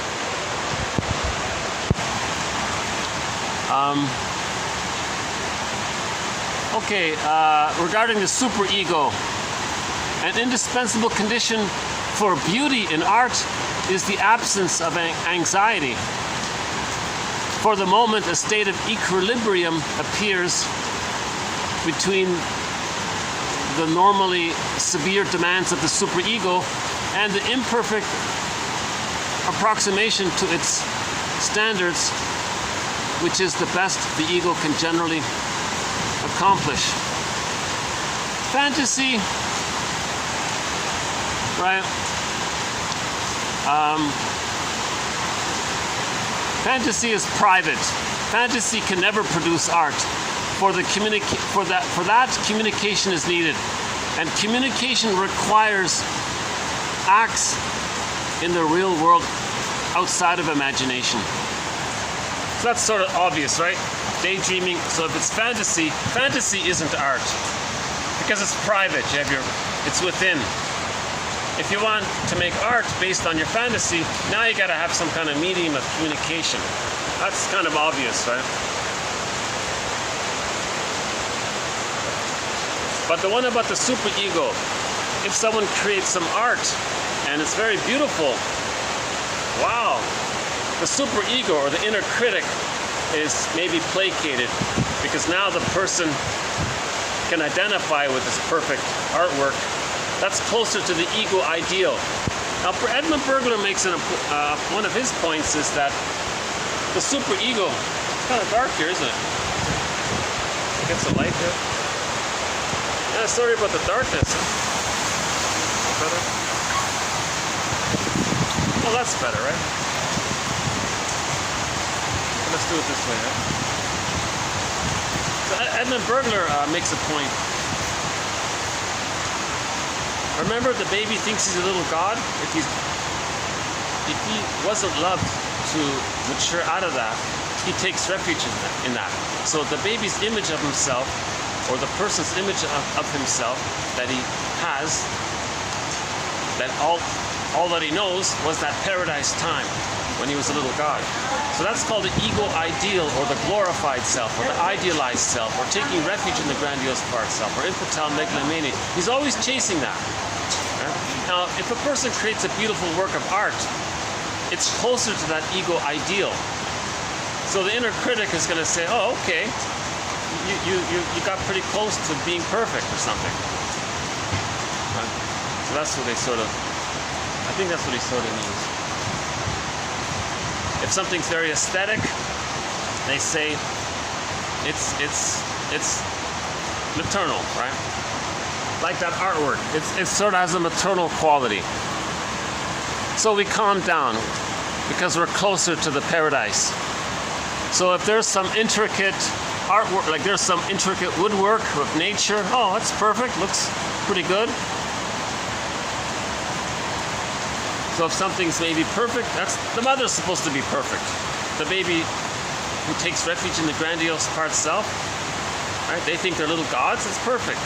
So if there's a lot of fine detail and it's very careful and it resembles nature and the colors are accurate, or it's smooth like mother, or high quality wood like that table.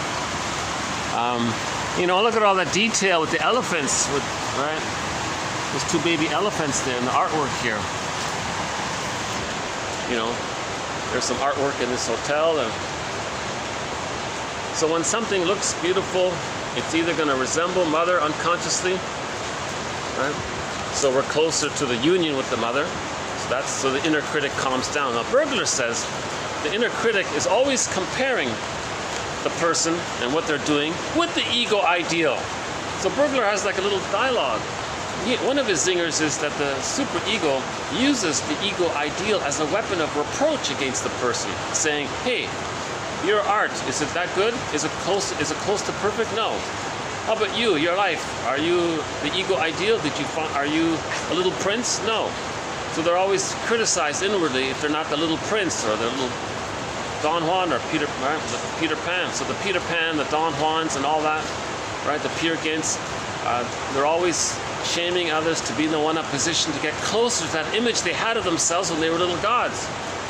So let's clarify this point here. We've talked about it in the past here. So let's bring up that image here from Michelangelo. Now, ironically, Michelangelo, huh? Okay, hold on a sec. Let's see if we can dig it up here. Hold on a sec.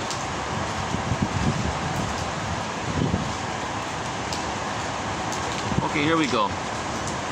Here's the other one. So let's bring them both up here. Hold on a sec. Narcissist. Okay, so there's two here. Hopefully one of them shows up more clearly.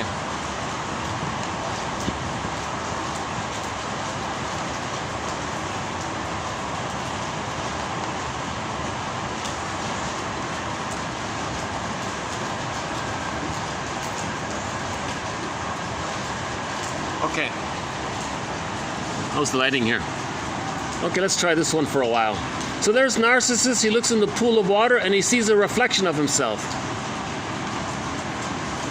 Right? Now that reflection of himself, okay, so there it is with Michelangelo. He looks in the pool of water and he sees a reflection of himself. Right? Now, this image that he sees of himself, this is the concept that he had when he was the little prince. When he was in the womb, he was a little god. Shortly after birth, he was still a little god. And to a degree, he had that feeling of him being a little god. Everything was about him. Everything's there to serve him. It's just him. He's a little god. So he has an image of that somehow. Now, he couldn't leave that. So he's taking refuge in that. So he's going to spend the rest of his life maintaining that, searching for that. So he's transfixed there. You see, he's stuck there. That means arrested development. So this image means arrested development. Right? One book title is The Object of My Affection is My Reflection. The object of my affection is my reflection. The reflection is the image of himself as being a little god. And he's stuck there. So that's the ego ideal or the grandiose part self or the idealized self. However we want to describe it. And he's going to spend the rest of his life searching for that. Now the superego is always going to say, did you find it? No. Right? Now if he creates some special achievement or he one-ups somebody, he's closer to it. So he's always searching for it. Right? Now if this guy marries a supermodel and she's sort of symbolic of all women, meaning mother, he's close to mother, that in that sense, the inner critic will be calmed down a little bit. Right? So same idea here, right? So this is a good image of symbiosis as well because it's the two are one. The two are one. Now the image is also the breast mother, but it's him. Right? The breast is an extension of him. So he's actually looking at himself in the breast, really. If you want to put it that, one way of putting it. Right? And in practical life, he can't love others because he didn't differentiate. In order to differentiate, he needs to get his symbiosis needs met. He didn't get it met, so he's constantly searching for it. Now his constant quest, Karen Horney calls it the search for glory. Right? So the manic, he's going to be greedy, selfish, looking out for number one. All of his slogans there, he doesn't care about others. He's just looking out for number one, meaning the ego ideal, this glorified self, this perfect image of himself, addiction to perfection. He wants to always be in that state of him feeling that he's a little prince or a little god. Now the irony of it all is when he was a baby, he wasn't a prince or a god. He was a helpless baby. He just had this imagining of it. Right? So he's chasing this phantom image. This image of himself as being so perfect, it's a phantom image. He's chasing an image. It never works. It's insatiable.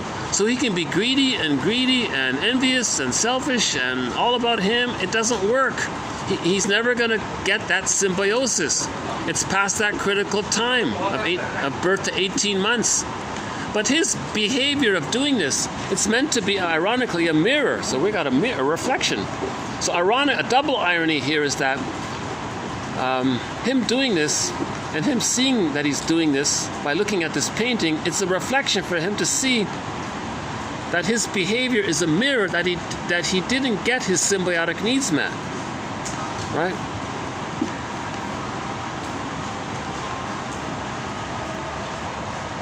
So for more on that, check out yesterday's video. We talked a little bit about it with when we talked about Karen Horney and the search for glory, right? Power, prestige.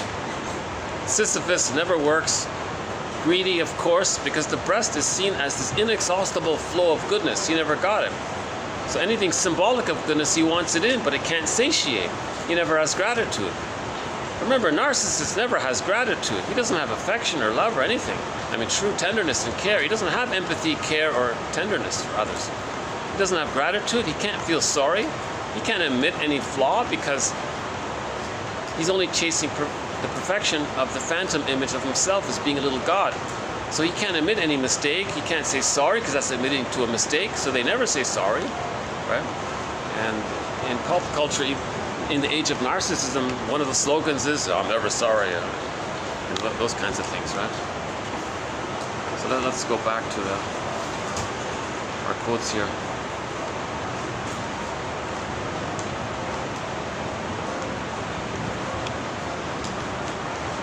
Okay, so okay, I guess I'm just gonna leave it there for the art one.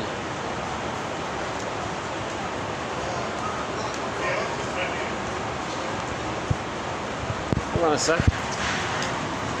Let me finally get a sip of my coffee here. I don't usually do this, but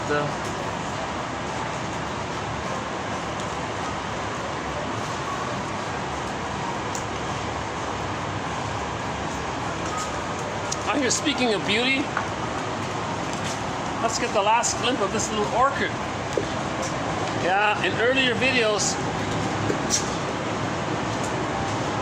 you know, we saw this in full bloom in earlier videos.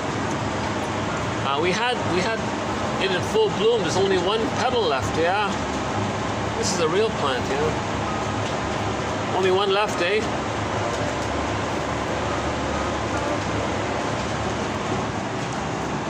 How's the water? How's the rain? Can I do it this way? So there's our. It was nice seeing this beautiful flower.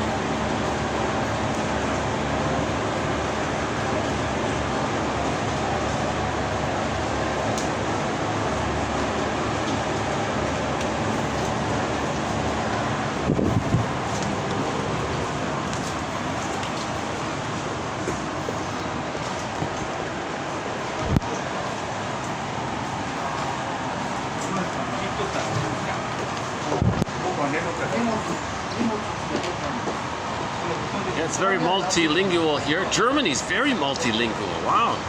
I must have heard 20, 30 different languages in Germany now. And this place here, it's also very multilingual. But I have to confess, there are a lot of there are a lot of guys that don't want to grow up here. You can really see it. It's very pronounced. 18 till I die is their song, I think. They don't want to grow up. Robert Bly makes a big point about this in his book called Sibling Society. Not a bad book. Sibling Society. His famous book is Iron John, but he's got another book called Sibling Society. His follow-up to Iron John is very good. It's called The Maiden King, co-written with Merriam Woodman. It's not bad there.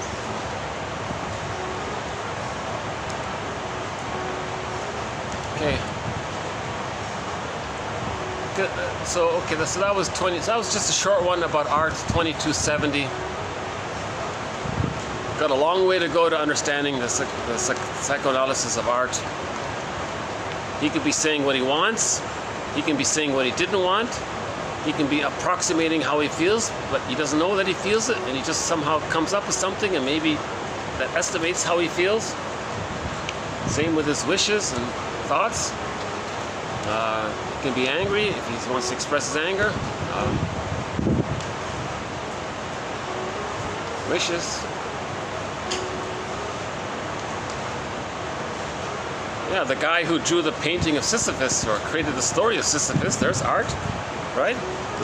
The guy who came up with the Sisyphus story, that's sort of art. So we're not talking just only visual art. He's talking about how he's repeating something over and over again. Okay, we repeat because we lost our feelings. That's why we are repeating, says Paul Libby Russell, because we lost our feelings, we lost our identity with that. I feel, therefore I am. They go together. Feelings and identity go together. We lost those two, so we're repeating to find it. That's why it doesn't work, so that we try again. Once we find our feelings and our identity, we stop repeating. Yeah, related to this is personal narrative. We don't know our personal narrative. We don't know our story. So we're repeating to find our story. So when we repeat and observe it and put words to it, that's moving towards finding our story. So for more on that, TQ 2119 to 2129 by Russell.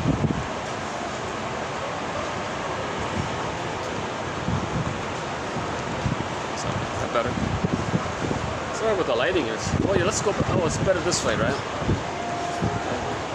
Okay, let's see if we got a nicer view, right? Oh, hey, look at that. Well, that's nice. We can finally get the sculpture in the background. Let's see. Okay. Okay, let's try this. Oh, that's fun. Yeah, we got the nice little duck or whatever it is, the heart.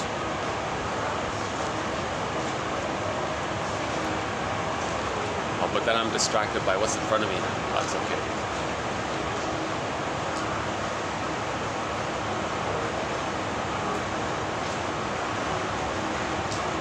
You know, if somebody said that, you know, I wonder if there'd be more art.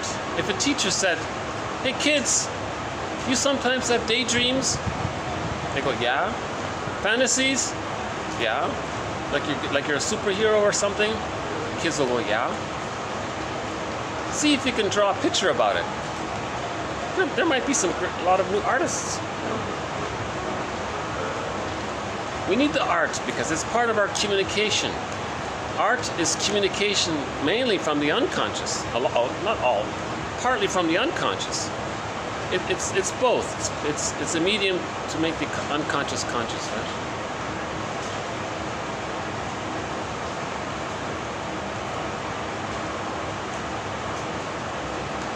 We got a long way to go. I was just thinking that. I got a long way to go for this psychoanalysis of art. If it's aesthetic, someone said, if you think it's very beautiful and it's smooth and it's what they say, what they call, if you think something's aesthetic, that means it unconsciously reminds you of the breast, and you think it's aesthetic. In some tangential way or in some indirect way or some subliminal way, or somehow you think something's beautiful. Like that sculpture there, unconsciously we can say there's an association to the breast, you see. So maybe we feel we like that because it's when we were babies, we were comforted by the breast. We felt safe and we were in paradise. Who doesn't want to feel safe and in paradise kind of thing? Sometimes under stress, you know, we look backwards to that for a period of time. Now we don't always want to stay there, right? But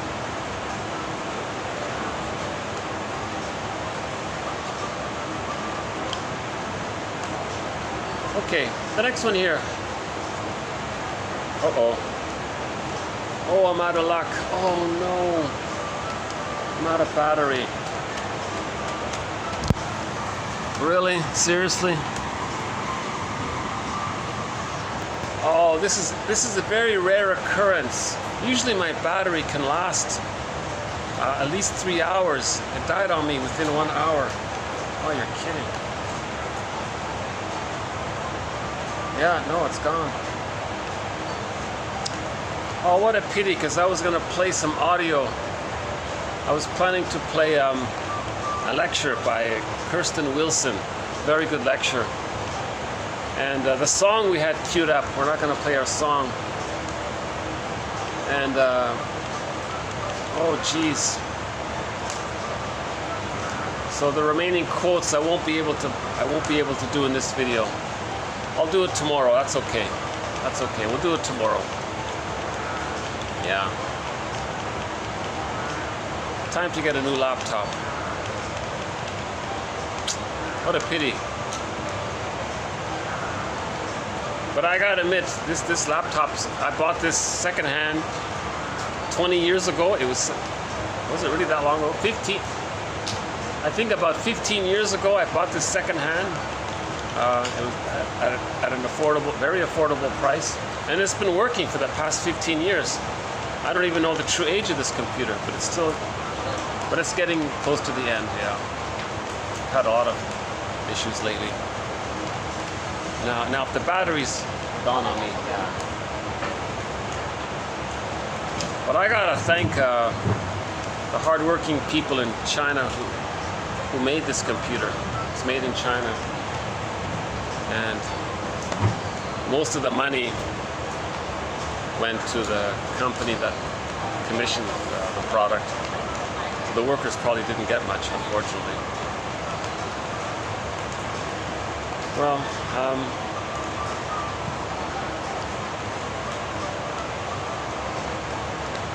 I was planning to, so in the next video, I'll include what we didn't do today. I was planning to read through some of the quotes from the TV series The Fugitive. The Fugitive. David Jensen was the actor, popular actor in that time, in the 60s. So there's a classic TV show called The Fugitive. But the narrator sometimes links it to how we feel like fugitives, emotional fugitives. So the appeal of this show is that we all feel like emotional fugitives.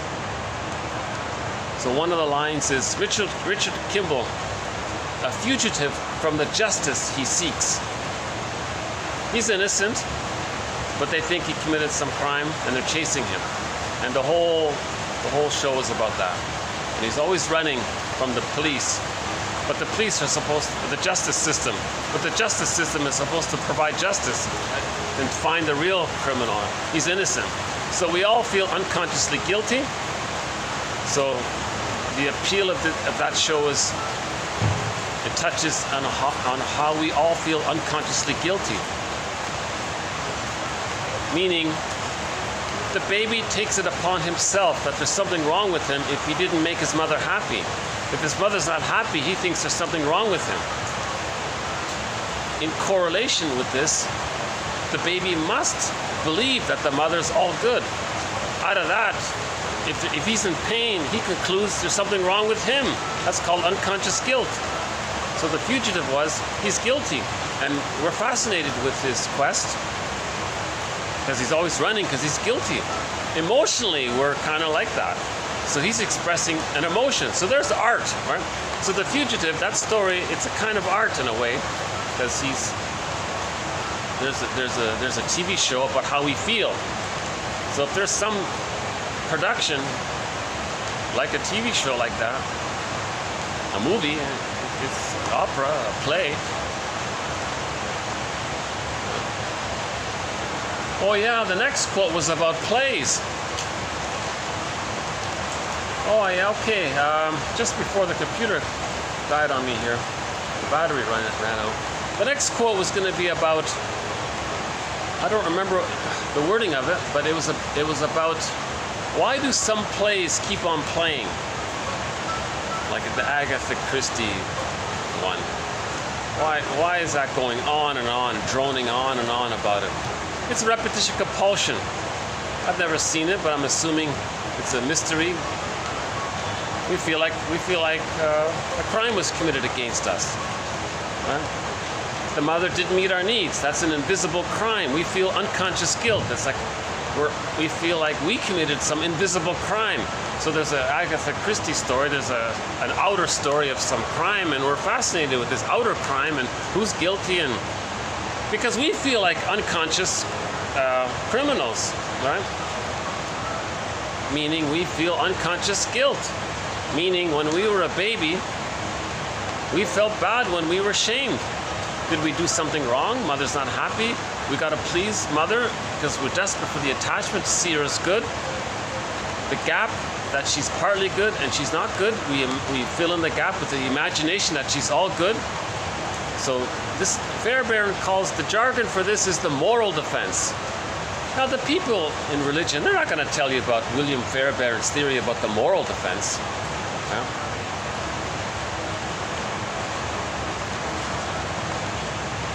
So that's the theory. All children basically start off with the feeling that they're not okay, but the mother must be okay.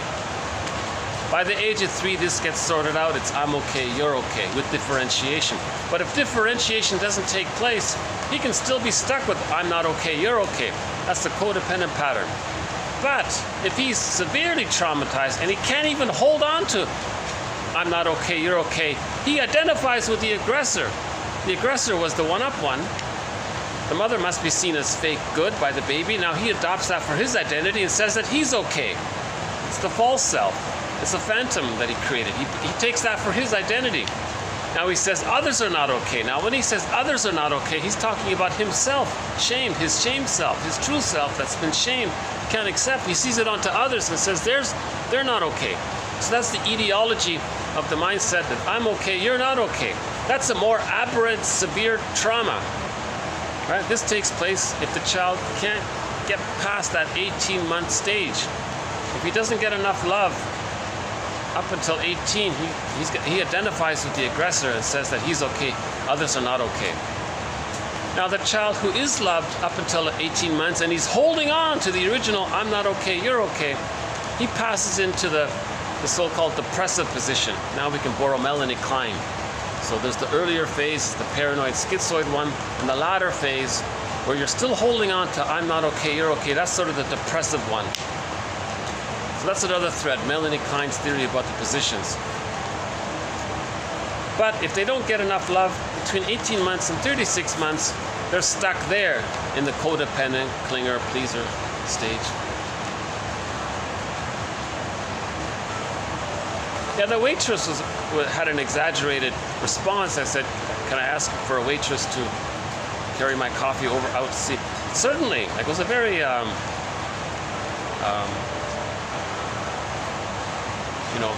like overly caretaking response, I felt, right? Maybe they have to deal with a lot of people with a narcissistic pattern, Maybe they're used to it or something. So the waitress crew, a lot of them have the codependent pattern. They're always, the others are so great and they got to take care of them, that kind of thing.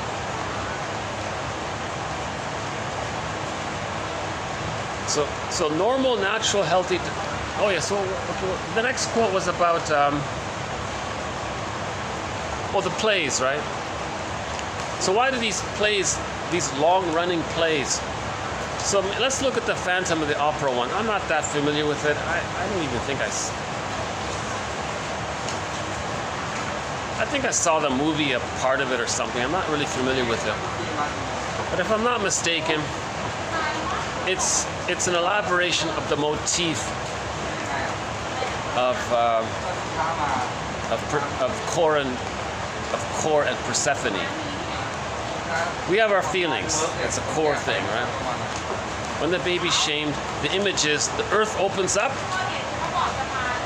The personification of shame is the guy with the horns. The earth opens up, some frightening dude yanks the poor girl into the myths and fairy tales are metaphors for emotions, for internal dynamics. They're not actual literal things on the outside.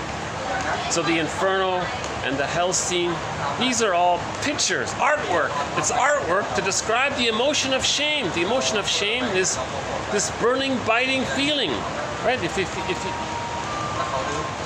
When you feel embarrassed, you feel this burning, biting feeling. So the artist drew the inferno, the hell, and all that. That's the emotion of shame. Okay? So when the baby doesn't get his needs met, he feels shamed. So his innocence got sucked down into the world of shame.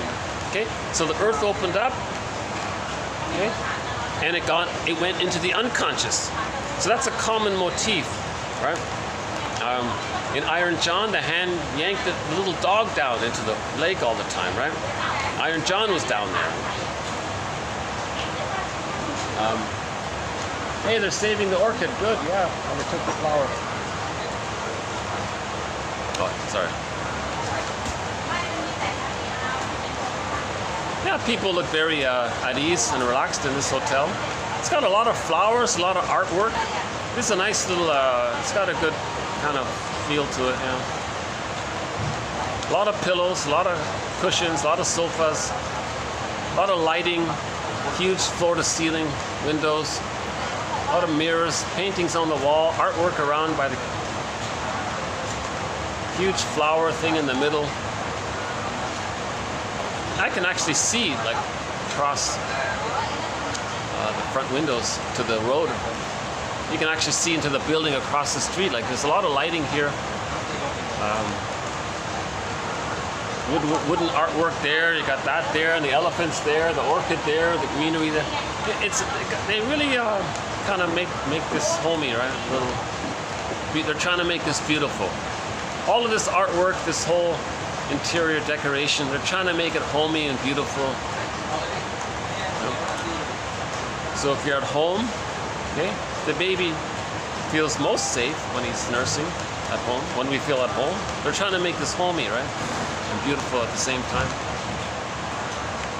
So the next quote, which will be in the next video, was about what's with these long-running plays? And this author was saying, think about repetition compulsion. We're trying to master some trauma. We're trying to master something. So in the Phantom of the Opera one, right, there's that scary dude in the basement. Okay? He's a personification of the shame and the anger that the baby feels when mother is misattuned. So the singer goes into the basement. There's the motif, right? So in the myth of Kor and Persephone and Demeter, right? So the young maiden, the innocents, our feeling. So that's a symbol for our feelings. So Kor, the young maiden, is a symbol for our pure, innocent feelings. One day, ironically, near Narcissus, near the flower, she was picking the flower Narcissus. Interesting reference there to the next myth, right? They link like that. One day the earth opened up, and that scary dude, the Phantom of the Opera guy kind of dude, rides up with his chariot and yanks Kor down into his world.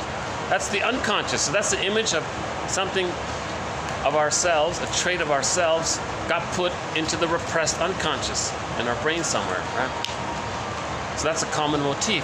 So we're always watching a story like the Phantom of the Opera. Now, yeah, by the way, so in Phantom of the Opera, she had a dialogue with that scary dude. Right? We want to have a dialogue with our second self, our secret self, our double self. Darrow calls this second self, this unconscious self, his metaphor, it's like a skeleton. And you want to welcome the skeleton to the fireplace, give him the best seat, treat him as an honored guest who had a right to be, who has a right to be. He's a wise teacher teaching us that there is a conquest of the self, that we can reintegrate. Right? So just like that story about the skeleton by Darrow, where the person has a dialogue with the skeleton, and then he feels better, he's a teacher.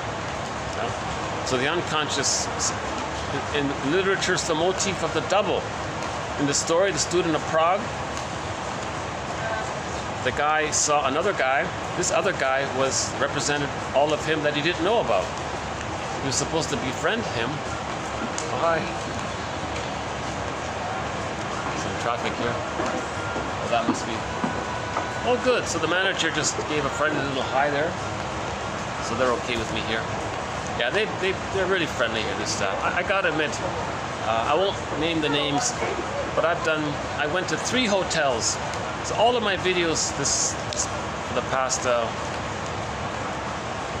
5 weeks, past month, basically about a month. All of the videos that I've done for the past month have been done in 3, have been spread out over 3 hotels.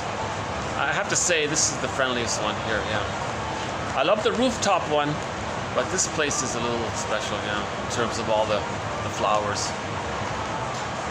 They have the most flowers. I mean, they have a real orchid there. They got artwork by autistic children. They're supporting the disabled kids, right?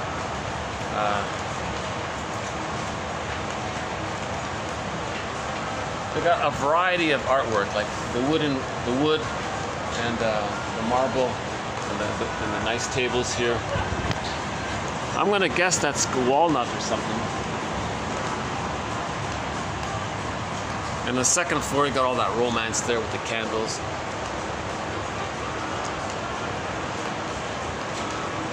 But it's the people. It's the people that make it. It's the people that make the place sort of comfortable, right? Your little interactions with the waiters and things. You want them to be kind of friendly. Or they exaggerate, or they boost your narcissism. Certainly, sir. Oh, well. Or something like that, right?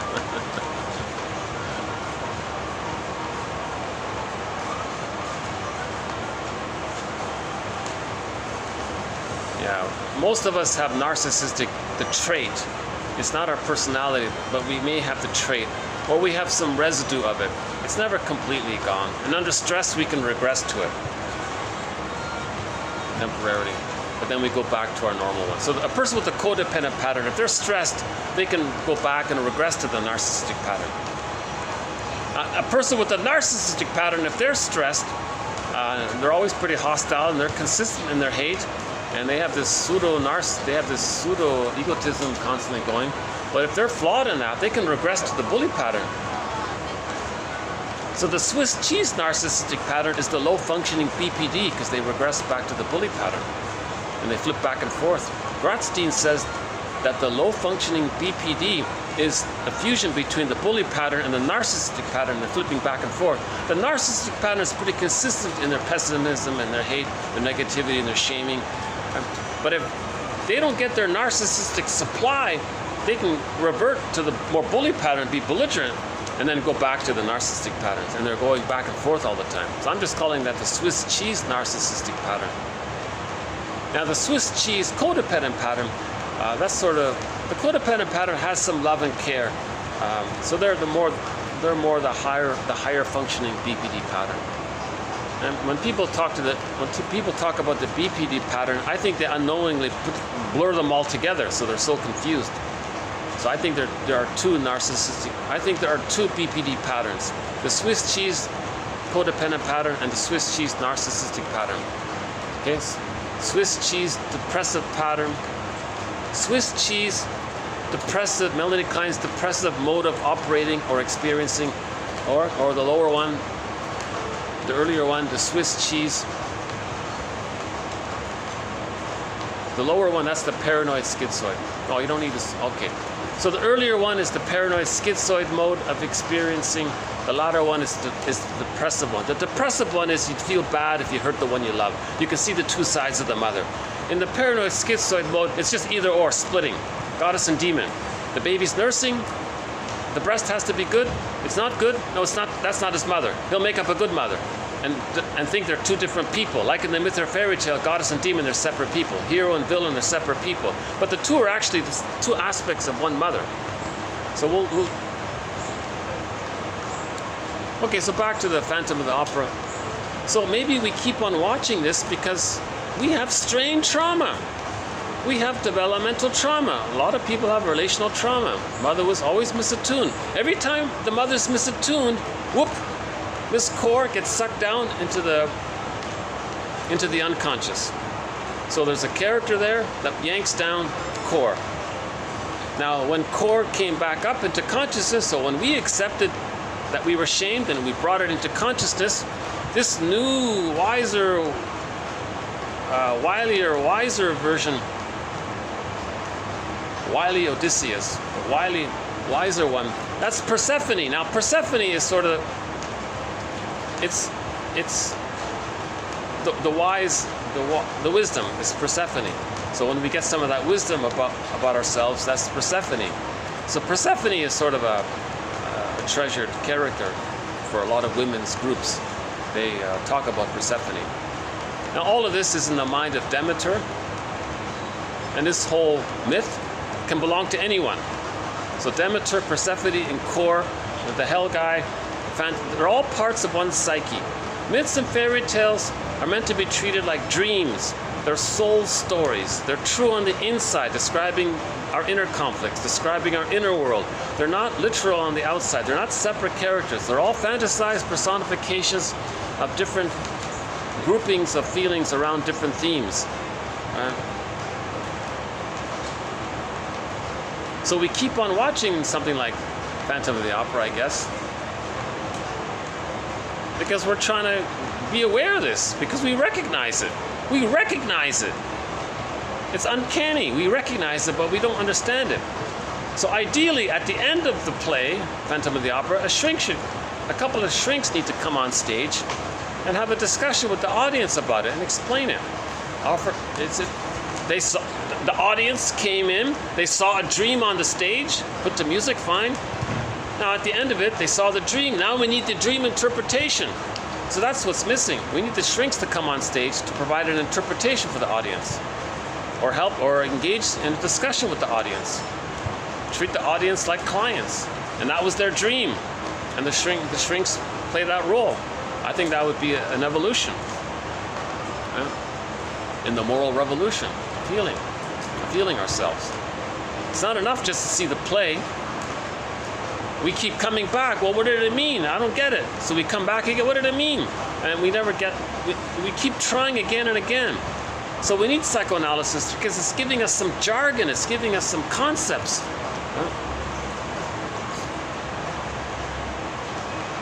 I just realized when I entered into this hotel, that couple was sitting in my in my spot, and the whole time, and they're still there, and the whole time they're wearing masks.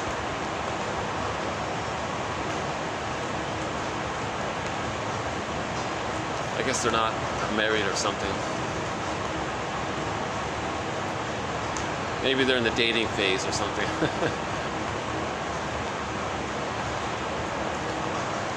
Has it stopped raining? No, it's still raining. Hold on a sec. Let me just take a little stretch here for a sec.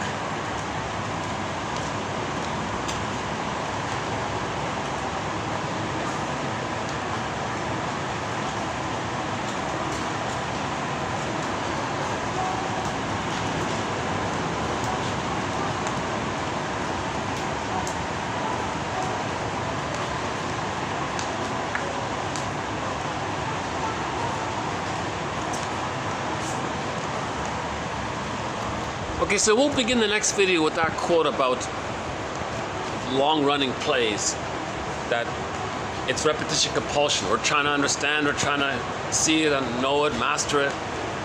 It represents something about us, but we don't know it, so we're watching it again and again. It's repetition. We're sort of trying to master it. So with the Agatha Christie one, if there is some kind of crime on the stage, we feel like unconscious criminals. That's what that's about. So the purpose of the play is to make us feel how we wrongly make the false belief that we did something wrong to our mothers. No, we didn't do anything wrong to our mothers. No baby did anything wrong to their mothers. It's a mistake. We can say that the mothers, it's more accurate, it's not ideal, but it's more accurate to say that the mother did something wrong to the baby. That's a little closer to the truth. We got to go there first. The baby did nothing wrong. There's no such thing as original. What an awful phrase, originals. That's nonsense. The baby's born innocent. Yes, he's born with original trust. Trust. He trusts his mother. But he was betrayed. How does he deal with this betrayal? How does he manage this betrayal, this shock betrayal of the broken trust? He wasn't born with original sin. What a nonsense. What an awful thing to say.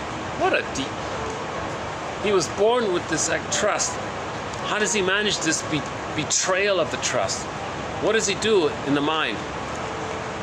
Okay, he'll say he's no good and the mother's all good, because the mother must be seen as all good to have the attachment. That's called the moral defense, as explained by Fairbairn. So we got to get to there. Now these myths and fairy tales, the storytellers maybe told these stories in a way to help people feel that they're okay, that they're not unconscious criminals, that there's no unconscious guilt. So we're trying to heal unconscious guilt, because that's unconscious pain. When there's unconscious pain, unconscious guilt, we distract ourselves. And we're not connected to ourselves. Because if there's unconscious guilt, oh, someone's gonna sit near me here. Hold Hold on a sec.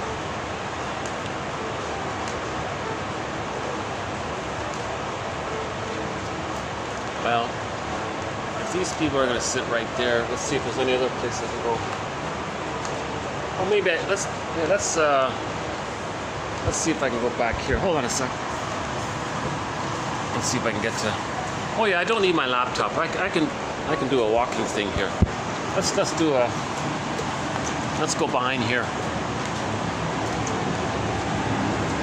Although it's noisier here, but I prefer the privacy. Okay, so if there's unconscious guilt, that depending on the degree of it, it's a question of degree. At what point does quality become quantity? So it's a question of degree. We all have it mildly, so we don't talk about that. Everybody feels some mild existential anxiety that way a little bit.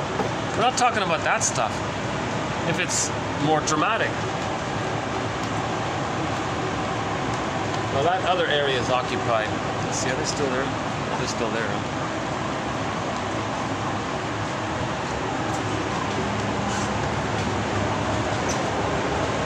Oh, okay, let's just stay right here. Yeah, I noticed that guy the other day. Okay.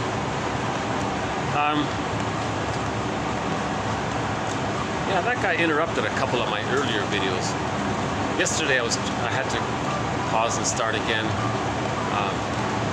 couple of times.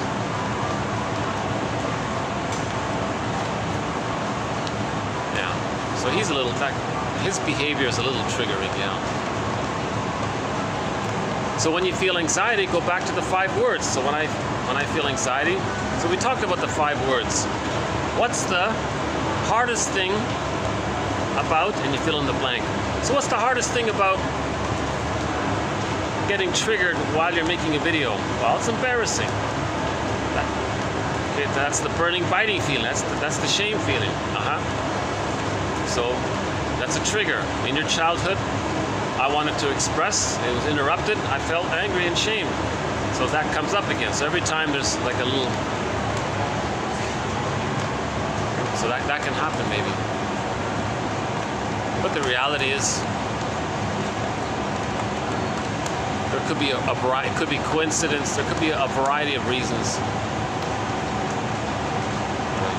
Maybe he's the paranoid security guard or something.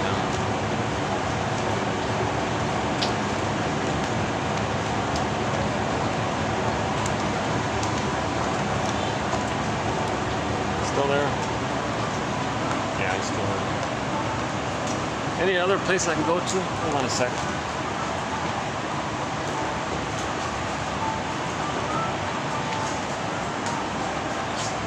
I'm pretty much stuck here, huh?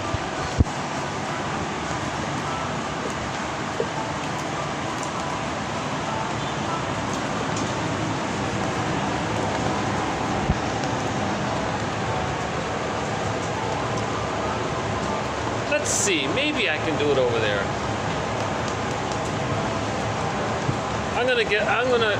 Oh, how about the red umbrella? Let's try the red umbrella. Let's see if that works. I just want to get away from that. Okay, let me use a pillow here. Cover the camera. Does this work? How's this red umbrella? Oh, it's too dark here. Let's see. Well, it gets too dark in here. Can we get the light back? Where's the lighting? What happened here? Why is it so dark? Well, would you believe after all this time I still haven't been able to figure out this lighting thing, how it works. Why is it so dark?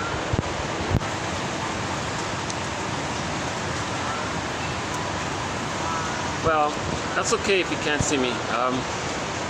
The quotes are posted below. So we were talking about long-running plays. So if the long-running play is about some kind of crime story like that, what's the one, Agatha Christie one? What's it called again? It's been running for like 30, 40 years. Still run. They call it the longest run. Oh, I can hear some.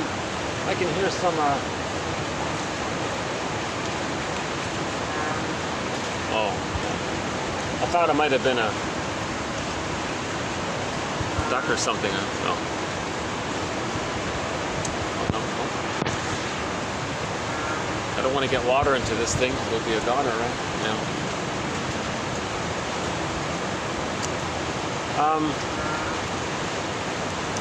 Okay, so that's one example of why there are long-running plays, because we constantly have this uncanny sense that we have unconscious guilt.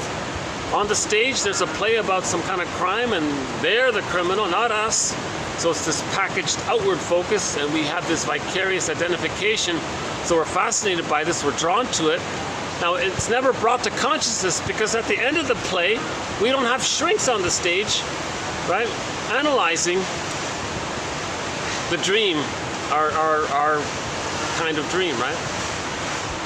So we should analyze it as if it were a kind of dream. So that's the shortcoming of it. Again, Phantom of the Opera, the feeling that we're hurt again and again. Strain trauma. So Phantom of the Opera is a symbol of strain trauma, continuous trauma, meaning micro trauma, meaning the baby's constantly shamed every time the mother's missed a tooth. It's not a trauma, not one little shame event by the mother is going to cause a trauma, but it's over time, hundreds, thousands, tens of thousands, it accumulates, and then finally it reaches that point. So they call it strain trauma. So Phantom of the Opera, at the moment, I'm going to think is a symbol of strain trauma.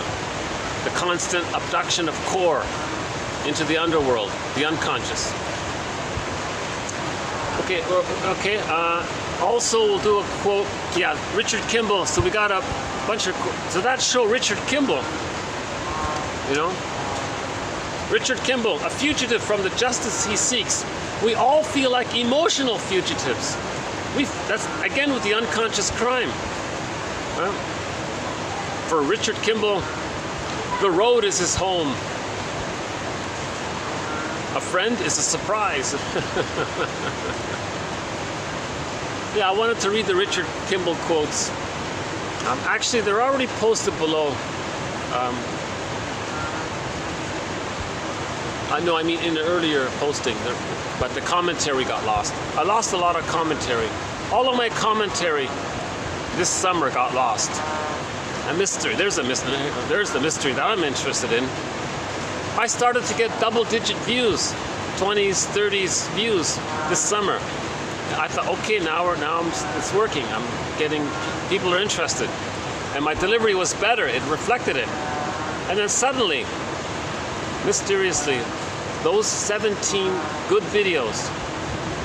And I thought, you know, gee, it may seem like nothing, but think about a musician.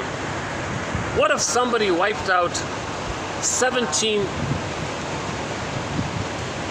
of Bruce Springsteen's greatest songs, and all he had left were his regular songs? Would he be that famous? He lost a lot, right? He might not be a superstar anymore. Who knows? Right? Take your favorite musician and imagine their top 17 hits, songs gone. Imagine the Carpenters. Take their top 17 hits. Would they still be famous with their non-hits? Maybe not. You know, I better get some. Yeah, it's getting too wet here. Hold on a second. Hopefully that guy's gone. Let's see.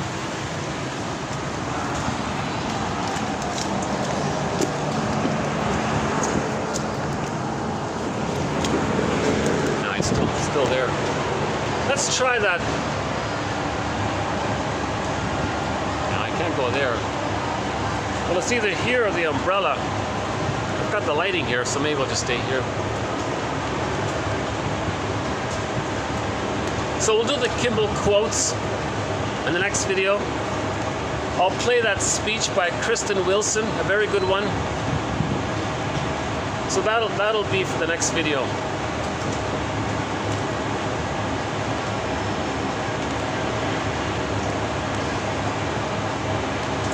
I'm thinking I should just wind down this video and come to a close.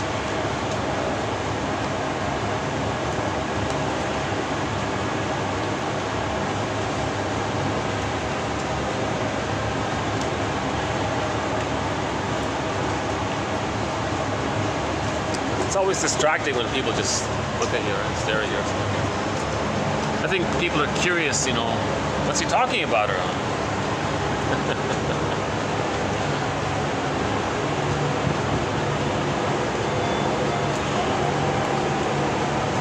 How about here? That's too easy. So the fan's just right there. You probably can't even hear me, huh? Are you hearing? Okay. So what's the hardest thing about ending this video, Marcus? That's the 5 words. What's the hardest thing about? Those are 5 words. It's a question prompt. When you feel anxious about anything, ask yourself those 5 words and then fill in the blank. So,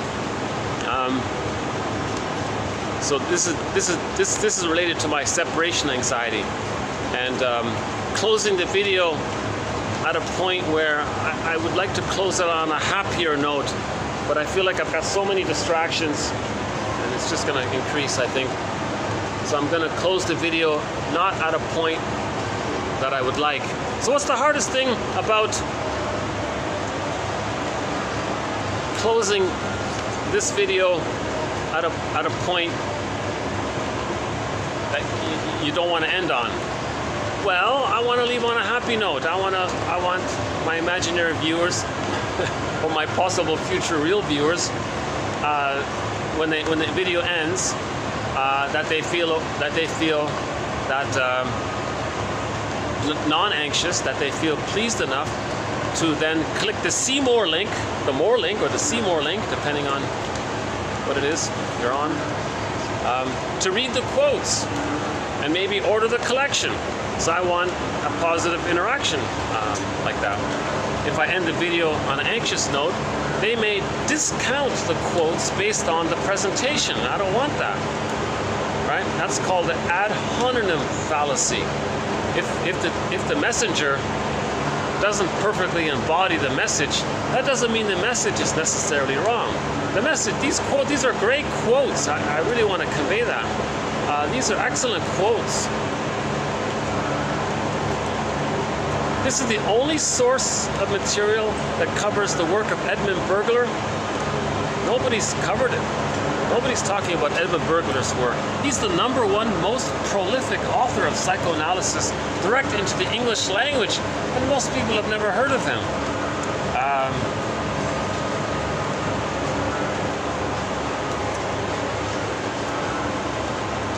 24 books, 300 papers. Fill in the blank. The psychology of, and you fill in that blank, the psychology of whatever first comes to mind. Chances are he talked about it. Psychology of money, psychology of gambling, fashion, self-defeating behavior, psychology. It goes on. The list, it's a long list. And yeah, anxiety, the psychology of the tension book, right? What else? Money, fashion. Laughter. Oh yeah, laughter. He's got one on that. Humor. Yeah. Even a wide variety of topics. His main theory is about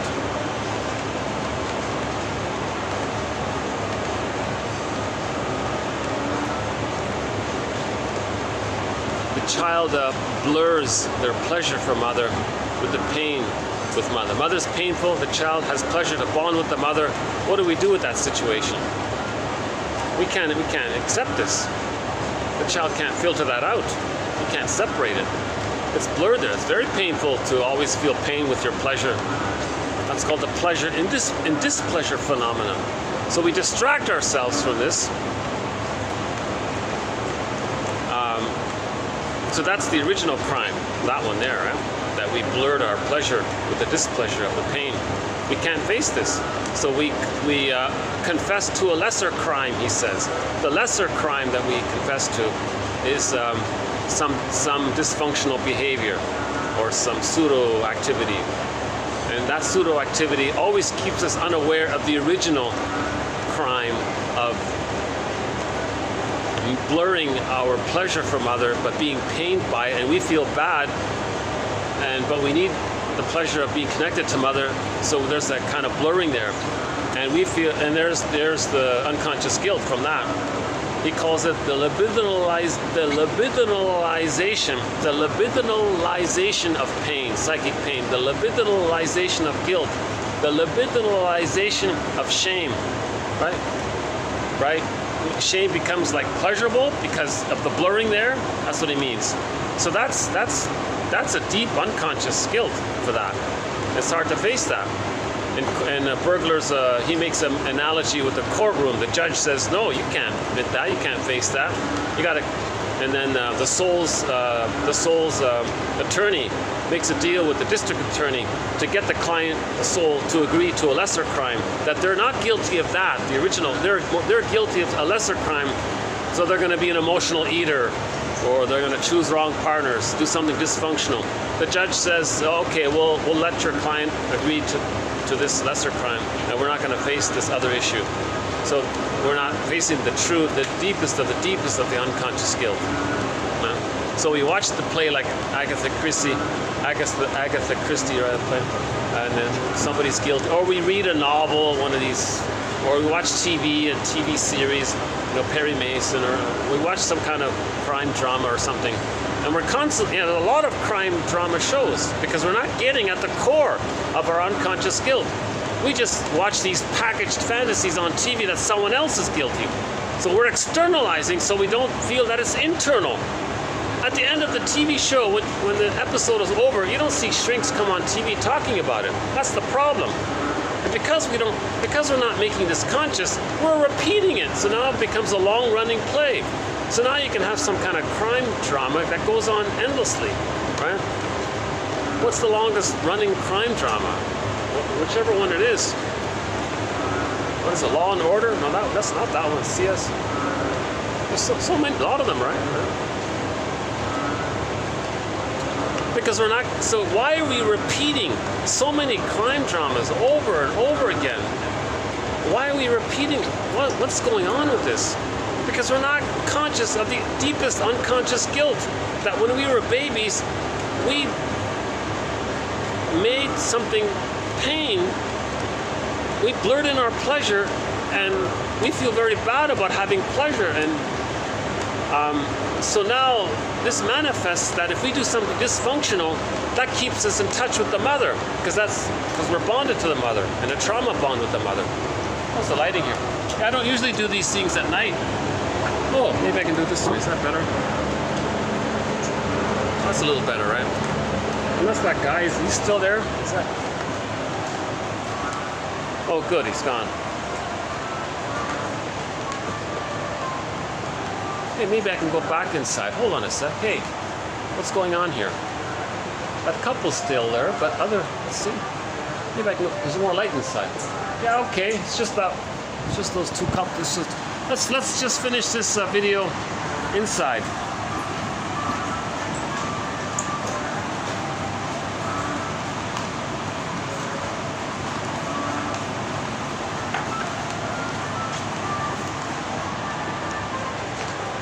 Actually, I don't need my computer, right? But just for the light, how about here? Here's some light. Oh, that's better, right? I just want to get the light, huh?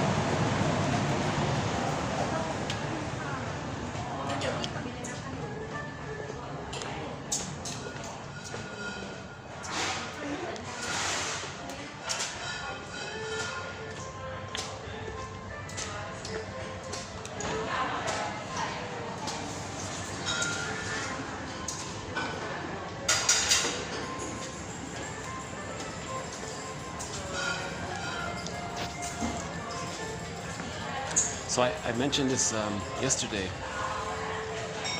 about these are the autistic kids. They had a series of paintings called Forest of the Imagination. So you can see in the unconscious world, we live in two worlds: the conscious world, which we know about, and in the unconscious world. So this is this invisible fairy tale, Alice in Wonderland world. Now in the artwork, right, maybe it's trying to bring up something from the unconscious. So this child, you know, draws an eye there. Maybe mother needs to be seen by the mother, or maybe the mother is suspicious of the child. Oh yeah, look at the pupil there. Look to the side there. Maybe he's trying to. So we're not sure if the child is saying he was shamed, the eyes of shame by the mother, or maybe it's just whatever the child's trying to convey, right? Now there's happy images there. So he's maybe happy to be drawing these paintings. Maybe he's saying he wants love, you know. See, a lot of these one eye, my theory, that's like the Cyclops. See, my theory is with these one-eyed ones. Can you see it here? Am I getting it on here? Like this one here, that's a little bit like the Cyclops. My theory is that's the breast and the nipple, right? And see some of these monster kind of characters. See, that's the baby's anger. Actually, this kid is not too troubled. He's peaceful. But this one is interesting. Huh? This is the symbiosis, right? So this kid is saying, I want this togetherness. Like I want to be close. I want love with mother. Right? So he's So this might be the symbiosis, the two as one, but it doesn't. It's not truly symbiosis in the sense of lack of boundaries. They do have the two cats or whatever. They have clear boundaries, but they're with each other together. So he feels safe. So he wants to be together with his mother. He wants to feel that safety with his mother, right? And he wants the love there. So maybe this kid is saying, "Look, mother, this is what I want. I want you to hold me. I want to be able to hold you." Maybe he has a sister, sibling.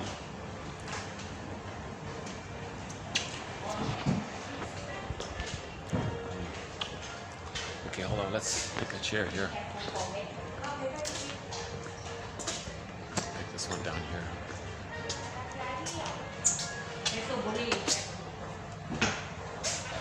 Okay. Gee, I wonder what time it is. Oh my God, should I be doing these at night? If it's going to be quiet here at night? Well, there's a thought. Maybe I'd do these videos at night if it's going to be like this.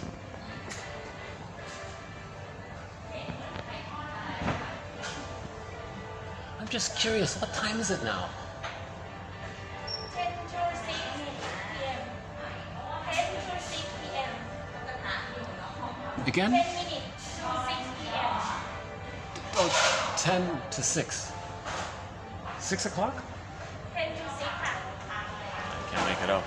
It's far away, got the mask on, I can't make it. 10 minutes to 6 o'clock. 10 minutes to 6 o'clock. 10 minutes to 6 o'clock. Really? It's only 5:50 here. Oh, the dinner.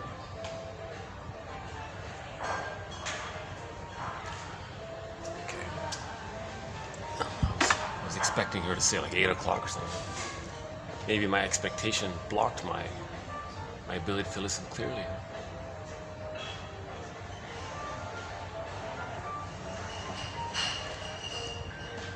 Think about that one. Okay, geez, I wish I had the Richard Kimball quotes here. I could go through them. Oh my God. There's the guy who keeps interrupting my videos. I think, yeah, maybe he is the security guard. Nothing to do, nobody's around. Let's just, gotta feel important, gotta do something. Maybe he'll create drama so he can show his ability. Show his one-up status, you know.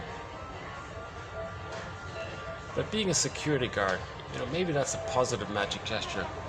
Look, mother of mine, you see how I make others safe? Well, I wanted safety from you. Or a negative magic gesture. I see others suspiciously. Well, mother, you saw me very suspiciously. You didn't trust me, and I don't trust others. So it could be two ways. So that's a good example of the difference between negative magic gesture and positive magic gesture. A negative magic gesture is you're saying what you didn't like. So you're doing it to say you didn't like it. A positive magic gesture is you're saying that's what you wanted. So let's borrow the guard there. If it's a negative magic gesture, you'll say, look, mother of mine, I don't trust others. I'm very suspicious of others. Well, I think that's how you treated me and I didn't like it. I'm being just like you. I'm not trusting anyone because I don't think you trusted me and gave me the love that I needed. It's a negative magic gesture. So he's stuck in the repetition compulsion.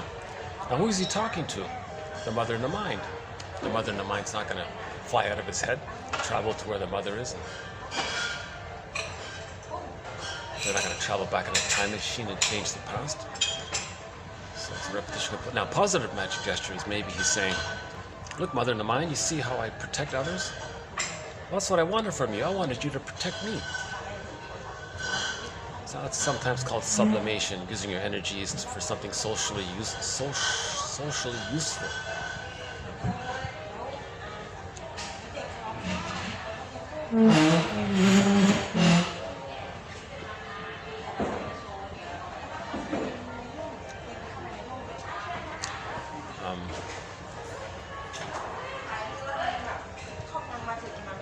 Oh, this couple's gonna sit right beside me. Let me see how loud are they. Am I okay with it?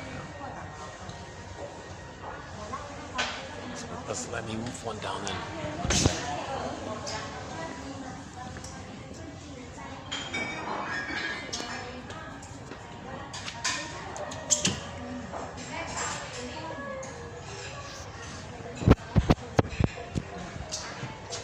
Can I remember any of the other Richard Kimball quotes? The narrator was pretty good.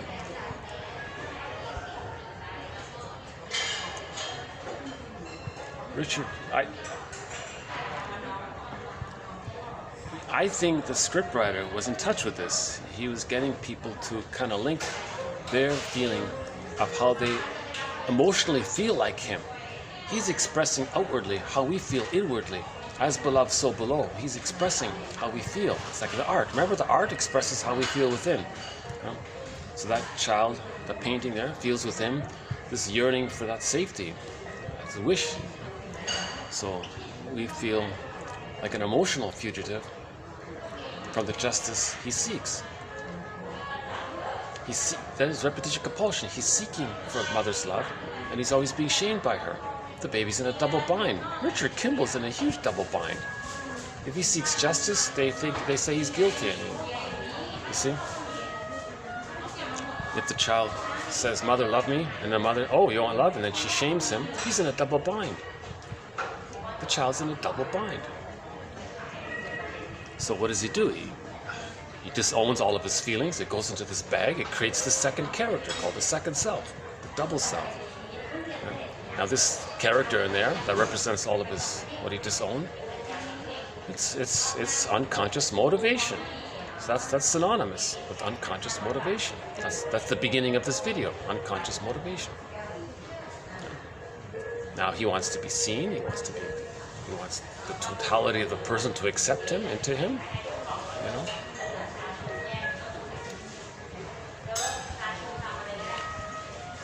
What else, Richard Kim? What else was there? We did quotes from the show Judd for the Defense, starring Carl Betts. He did a great job. That's a very psychologically minded TV show. At least they included some psychology a little more directly. I like that. Yeah. So that's a great show. Judd for the Defense. I think it ran for, I'm not sure, 3 seasons or something. Actually, see, it's hard to find. I didn't see the whole thing yet.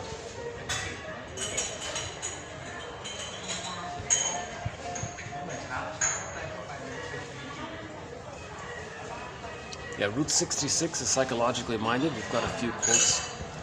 So that's one of our threads. Quotes from TV shows and movies. Spellbound, about unconscious guilt. Now Voyager. There's a third main one. We've got 3 main classic movies.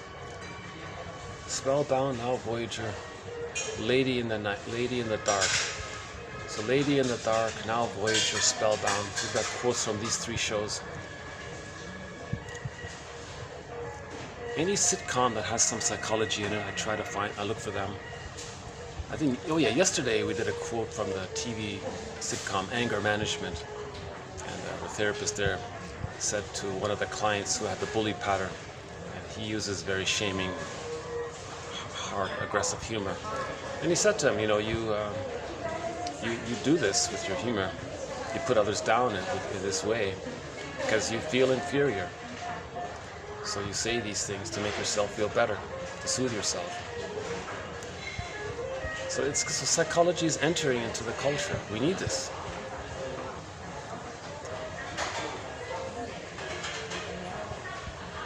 You know, once in a while the show will talk about projection.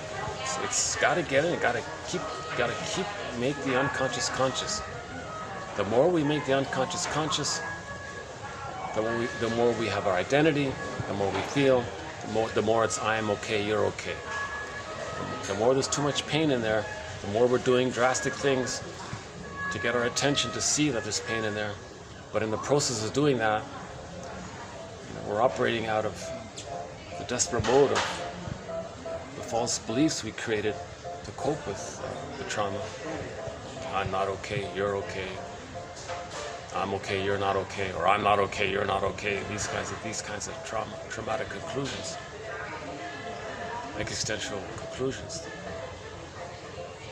We've got to heal these false existential conclusions that are understandably made by trauma to get back to our natural states. We want to get back to Homo naturalis.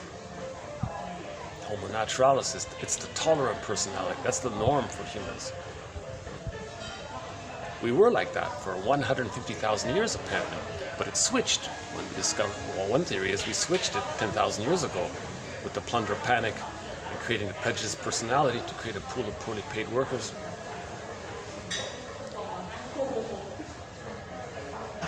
And we have that song by Bruce Cockburn, which I won't get into here. Yeah, he does use some strong language in that one.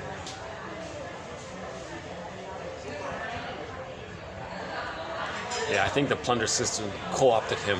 They gave him some award. He was given the medal of helping to administer the plunder system. So he sang that. So that takes away any force or power of his song. Maybe he meant it when he wrote it, but now no one will take him seriously if people recognize he's a member of the plunder system. He's probably forced to accept it, or maybe he willingly accept it. I don't know the full story.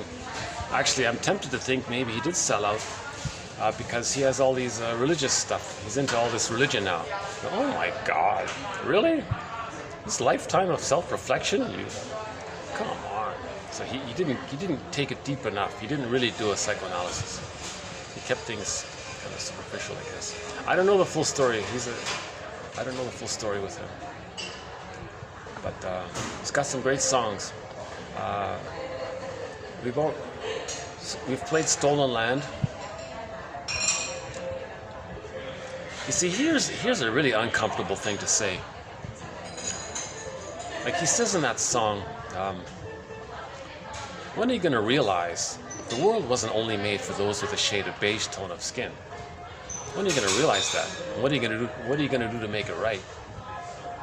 Now, what if unconsciously he does have the prejudiced mind? Maybe he's subliminally saying that he thinks the opposite. I don't know. It's a hard thought to come up with. But if he's into all of this religious stuff and he proudly displays that he's a member of the plunder system, and the plunder system is constantly based on prejudice, I don't know. I feel sad because I like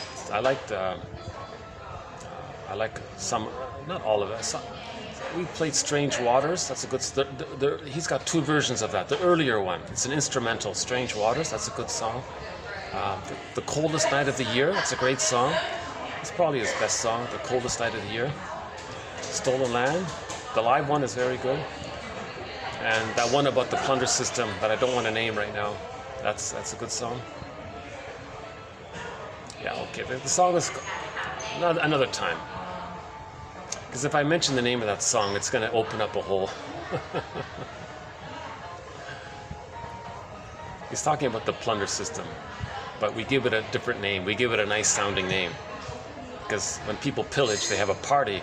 They say, well, let's call it that, ignoring the fact that the victims are suffering. Well, that's on them. It's the prejudiced personality. You're accepting the premise that the us, it's fine, them, they're no good, we good. You see? So that's a key point there. When people, so you look up the lyrics to the song, call it, and then there's a third word. So they're talking about the plunder system. Of course, when people plunder a place, all these people are miserable, suffering, and if people looted the wealth of the country, then they have a good time. Be nice to each, and the members amongst themselves are nice to each other. Well, let's call it that, and it's split. They don't care about. They thingified the victims. They don't think. That's the splitting defense mechanism. To say that when they were a baby, they felt thingified by the mother. It's a negative magic gesture. Look, mother in the mind.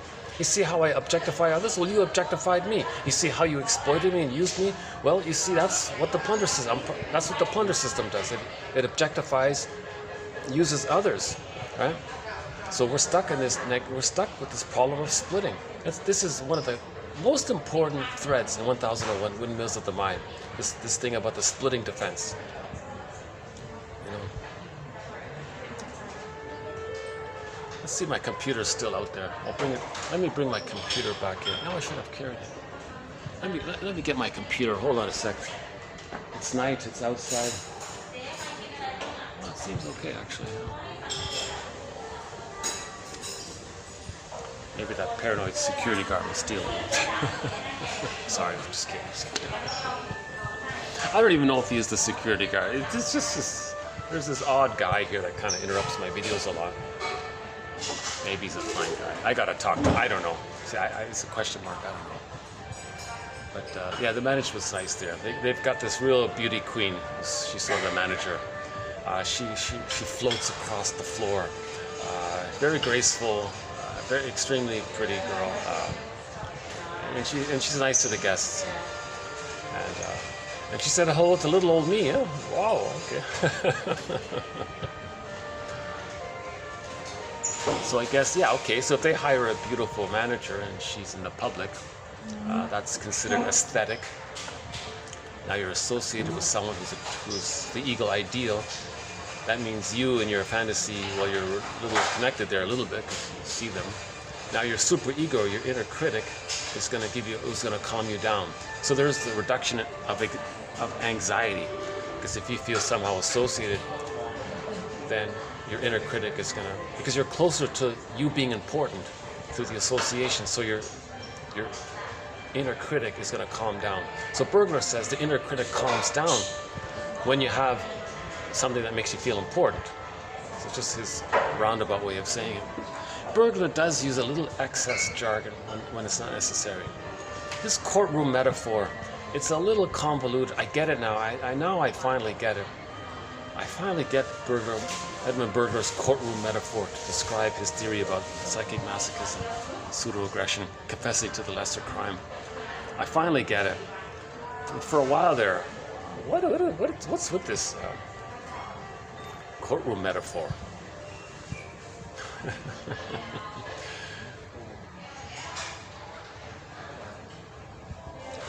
Let's see if we can find another metaphor for it.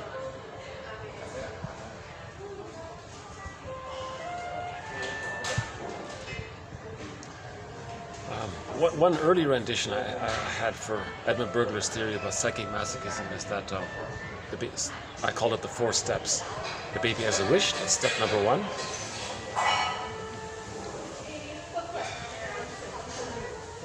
Mother didn't meet the wish. It was rejected. So that's step number 2. The child felt shamed by it. Step number 3. Go again. and then he's going to recreate that in his life, because that's the trauma. So he'll coax others to reject him. So he'll choose the wrong partners and feel rejected, because he felt rejected as a baby. And this can take different forms. I'm missing something. Anyways, the courtroom metaphor, I get it now, so it's valid. Right? I mean, in terms of my... I think Berger's consistent in his theory and in his metaphor. I think his metaphor accurately describes his theory. Just takes a little time to get used to both the theory and the metaphor. It's a tough thought. You know, one of Berger's friends said, you know, Berger, what you're saying, we might as well call this humanity's fourth narcissistic injury, because this is really hard to take. Just like humanity's first narcissistic injury. I'm sure there are others, of course, but that describe it some way, was that not everything revolves around the Earth. Copernicus, right? People were very upset by this. What? You mean we're not the center of the universe? You mean everything doesn't revolve around? We thought we were so important here. We're the Earth, we're the center. The sun revolves around us. Those other planets, they revolve around us. Copernicus says, sorry guys, we're not the center. And that triggers them feeling not that important. So it was a narcissistic injury, because they project themselves onto the Earth. Right? They see the qualities of the Earth that they believe. It's a projection of their narcissism onto that. So when Copernicus said, no, Earth is not the center, they thought, well, I'm not the center, I'm not that important. It took hundreds of years to accept this. There's a huge resistance. It took hundreds of years for people to accept that the Earth is not the center of the universe. Okay? And the second narcissistic injury was the idea that I'm just saying it generally, that we have a lot in common with we're mammals, and we're humans, but we have a lot in common with other mammals. We need to bond, we grieve, we have families. We have a lot in common with animals, put it that way. So that was it. What? No way! You can't compare us to animals. We're this elite, supreme being. We flew here from celestial places, we're way superior. No way! You can't compare us to a lowly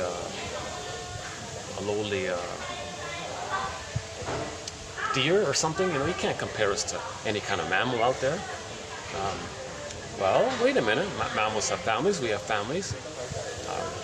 They have the flight response. And freeze response. We have that too. Oh wow, yeah, we do have a lot in common. Well, the difference, of course, is we have the cortex. We have the cortex, language, symbolization, language, memory, conscious memory. We can reflect on ourselves. We have a conscious sense of our identity. We have conscious will. We're not just always reacting.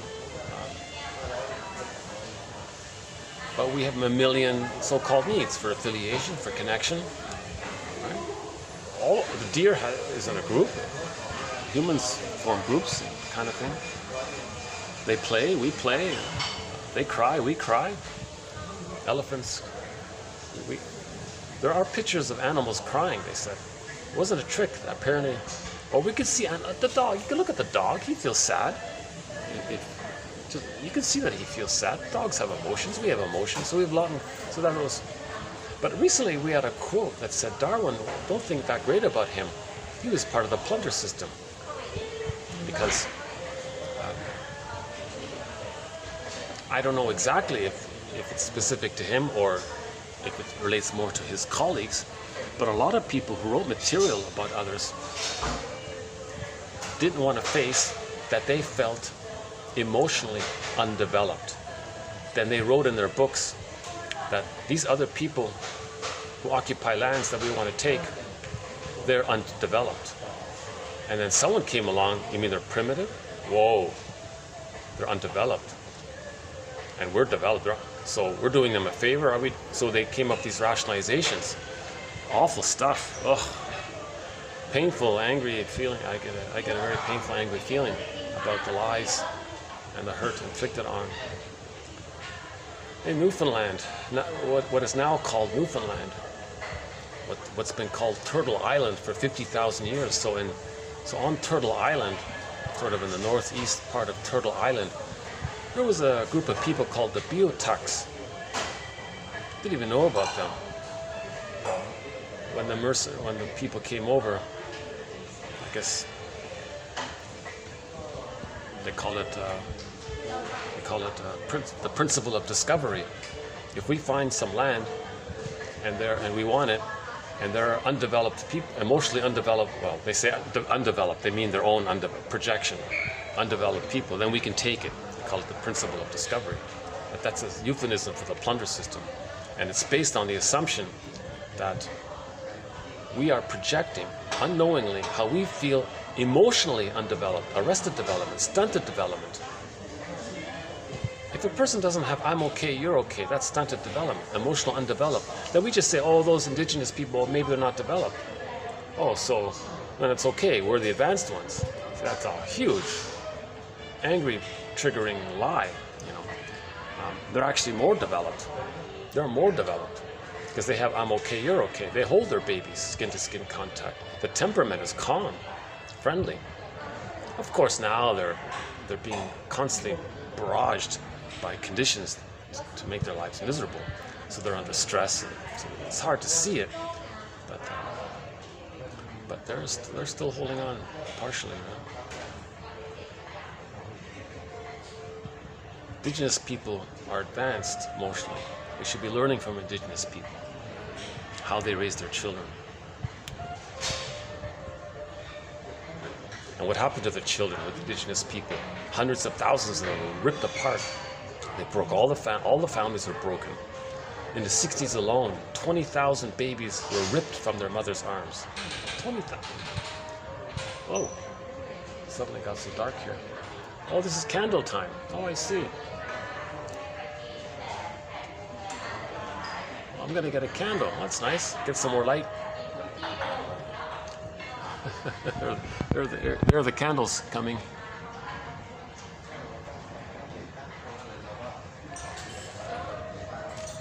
I'll ask for 2 candles.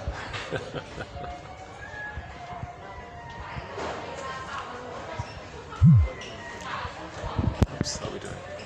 How's the time here? Yeah, this is one of my longer ones. My longest video so far has been 3 hours and 20 minutes. It was done in 2 parts. Got a battery issue. Oh yeah, my battery's gonna run out here on this one too. Speaking of computer, still there? Okay, yeah. Laptop is still there.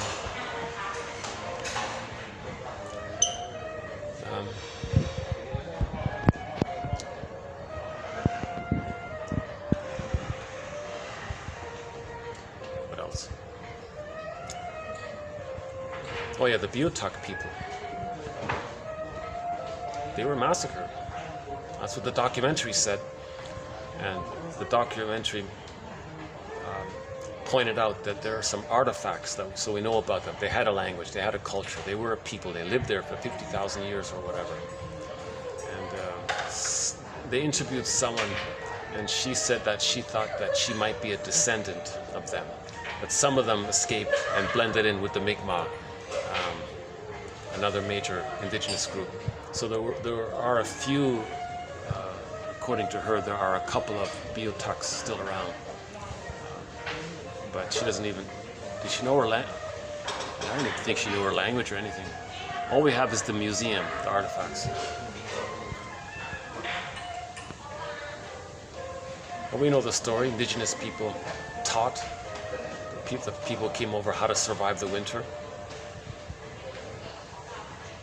So they couldn't see the kindness of that. We were just in this manic panic of greed. Take, plunder, take. Oh, they look a little different. Well, that's triggering. If someone's different, that means they didn't differentiate because they didn't get the love from the mother. That's part of the plunder system. To not love the babies, then they're angry. That's how you plunder, because out of anger, to communicate that they feel angry, that they weren't loved. Anger comes when you're not loved. Anger is not this innate thing. It's a byproduct normal things going awry.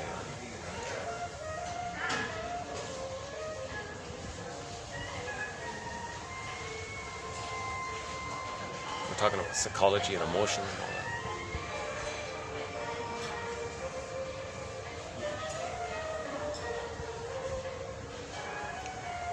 Oh, she didn't want to interrupt me, so she didn't bring the candle here. So why don't I bring it over myself?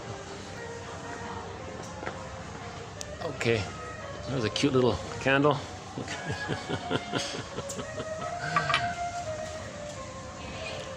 Okay. The staff's getting to know me pretty well here. I'm a regular here, so they put up with me. Did you see the candle? Did you see it? Let's see.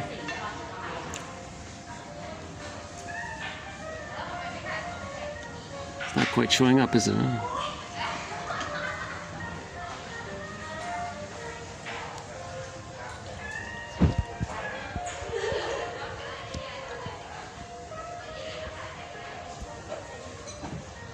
Yeah, that laughter I just heard, it did feel like a little bit of a nervous laughter.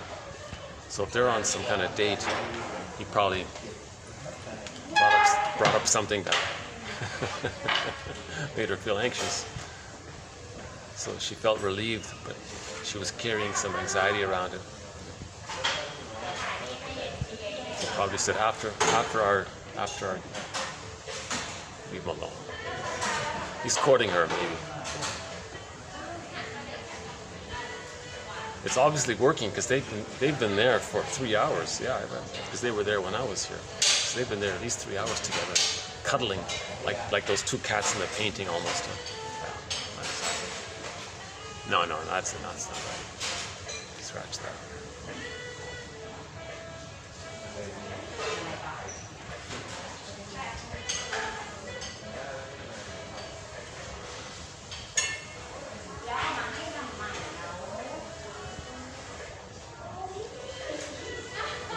Yesterday's video we did a story about how to heal the world, about the puzzle, the jigsaw puzzle. It's worth repeating. If you want to hear it the way it's worded properly, go to yesterday's video. You can hear it there maybe towards the end of that video. But the basic story is the 7-year-old. There's a father has a 7-year-old son, and the father was maybe busy with something, and the son wanted his father's attention. So the father knew that the son likes jigsaw puzzles, so he opened up a magazine and found a picture of the world, and he knew that the son never saw a picture of the world, so he ripped out this picture of the world. Like an atlas or like a world, yeah. He ripped it up into pieces and gave them with some tape to the son and said, "Can you put the world together? Can you repair the world? So I'd like you to repair the world." A few minutes later, the kid comes back in a very excited manner. "Hey, Dad! I repaired the world." He's a little surprised. You didn't know how the world looked. You didn't know how the world looked. How did you do it? Well, that's true. I didn't know how it looked. But when you ripped the page out of the magazine, I saw that on the back side there was a picture of a man. So I turned the pieces over, repaired the man, and then when I turned it over, I saw that I repaired the world. So if we repair the man, we can repair the world. Now, how do we repair? We gotta realize we got a lot of serotonin going on.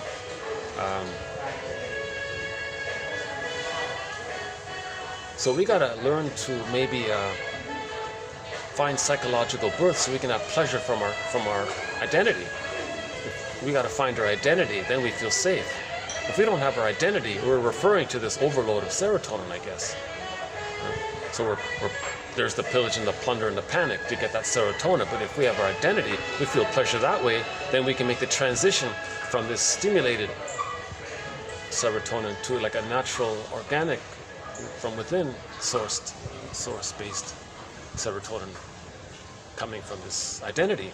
If we have our identity, I feel, therefore I am, we feel safe because we're connected to ourselves, we know ourselves, we accept ourselves, we feel safer that way. We understand others, we feel safer that way. So we're going to get natural serotonin, then we don't need the stimulated synthetic, the artificially overstimulated serotonin from the plundering. So that's maybe one idea. Know ourselves. So psychoanalysis is important. I think that comic series should be brought back. I very highly, I would extremely love to see that comic come back. So there's a comic called Psychoanalysis from the 50s. They did 12 therapy sessions and they put them into comic book format, teaching psychoanalysis. That's the best introduction to psychoanalysis. If you want a good psychoanalysis, go to Dark Horse Publishing. You can buy a digital copy of it. So this comic got digitized 2 years ago, and it's available for $20. Good deal. You're going to learn about psychoanalysis for the price of 4 coffees.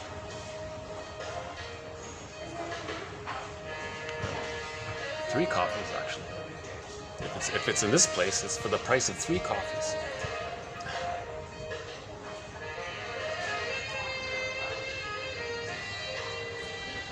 So,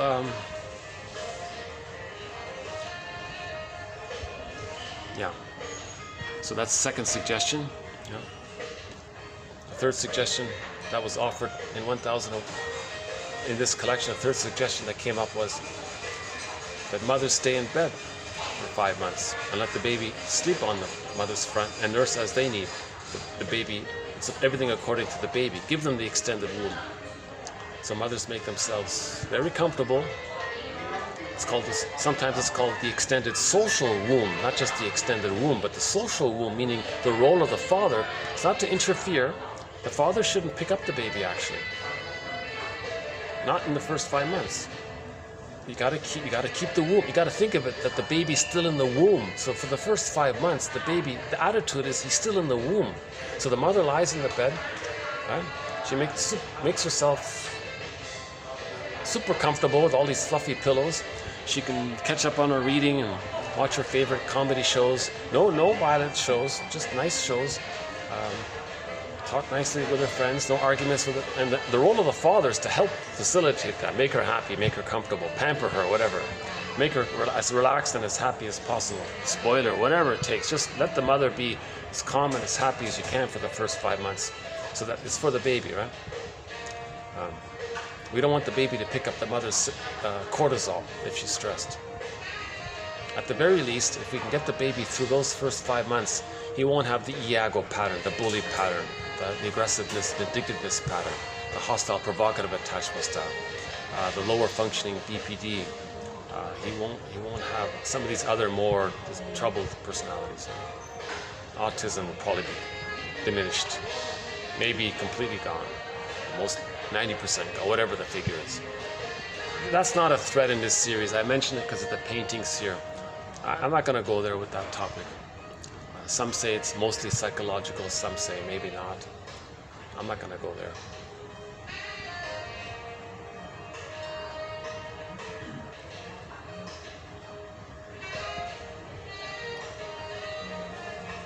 And you're blaming the mother if it's psychological. You mean the mother gave the child? That means there was way too much abuse on the poor baby. The baby was probably abused in the womb. If we go with that premise, he probably had prenatal distress syndrome. He probably had severe shock birth trauma, epidural, too much epidural, forceps. Baby removed, put into another place for too long, couldn't bond with the mother. Maybe abused while the baby was removed. The cord was removed right away, too prematurely. Oh my God. So there's another suggestion. That the baby, barring special cases and emergencies, the baby is handed to the mother and the cord and the placenta stay. That helps to preserve the continuity of the womb life. We want this extended womb. So the baby feeds when he wants, skin-to-skin contact, And at the birth, the smells stay, the hormones stay. The placenta can be put in a bowl. The cord will fall off on its own accord. You can cover the bowl if it doesn't look nice. Yeah, so put it in a bowl and cover it, but let the cord be free somehow. Let the child still feel that connection. That was his first object, right? The cord and the placenta. They belong to him. They're part of his system. You know, Lamaze makes a very dramatic point. If the cord is removed too prematurely, they might be searching for it later on in the form of a phantom placenta. Then in the religion they say, imagine this heavenly body and this celestial body in the sky. That's the placenta, he says, and you're connected to it, so you're going to restore that cord to it. That's, I don't know, I'm just hypotheses. That's Lloyd Demas. He writes some very helpful material. Lloyd Demas wrote stuff that no one else has written. Lloyd Demas, Alice Miller, and others. You know. Faber doesn't take it that far. Faber says, well, let's assume the child wasn't traumatized. Let's just take it to the breast level. So Faber says, imagine the breast in the sky. Don't use the word breast. This is something that knows you, loves you, protects you, sees you, there for you, nurtures you, always there for you. So it's a heavenly, the sky god, sky goddess, whatever you want to call it. So the gambit is, if you imagine this again and again, maybe it'll trigger the time when you were a baby nursing and you felt great. You felt the unico mystica, the bliss, the oceanic oneness. Then a person recreates that in the present and they go, whoa, that's amazing. The guy at the podium says, are you a believer? Oh yeah, I'm a believer. Okay, put money in the basket, I'll see you next time. So it keeps people infantile, it prevents growing up by doing that. Religion promotes the splitting, just goddess and demon, goddess and demon. They just keep that, drumming that into people, goddess and demon. Heaven and hell, these kinds of splitting mentality. Because the splitting mentality is then the source point for the either or, us or them kind of mentality. So religion promotes the prejudiced personality. That's needed for the plunder system. You can't plunder if you don't think in the prejudiced personality. The tolerant personality is that the baby accepts. The source of the tolerant personality is the depressive position, an advanced out of a growth, an emotional growth out of the paranoid schizoid position is the depressive position, meaning the baby at that point, post 18 months, beginning around 5 months, whenever it begins, 8 months, 9 months, the baby starts to see that the mother is both loving and frustrating. It's one person and the baby can see that this is one person who hurts him and loves him. And the baby goes, whoa, that's called ambivalence. And the baby can handle the ambivalence. If the mother's too shaming, the baby can't do it, he still splits. But if the mother's more loving, he can handle the ambivalence. So at midlife, we want to go backtrack and face this ambivalence that we denied. We denied the ambivalence with splitting. Splitting means we deny the ambivalence. Goddess and demon, two separate people. No, the mother was one person. So midlife, we go backtrack and say, no, the mother was one person. You do it by forgiving her, by understanding her, and to help understand her. Knowledge of the plunder system is part of that, because we learned about intergenerational trauma, we learned about negative magic gesture being passed down, and so on. So the story of Orestes is helpful in that area, and the Odyssey, of course, in general. Well, lesson learned. I'm going to come here. Well, I'm not going to be in this area for much longer. So I might be able to do a couple of more videos. I've never in my life have ever overstayed a visa, and I'm not going to start now. So my visa is up soon. Would be nice to stay longer here, yeah.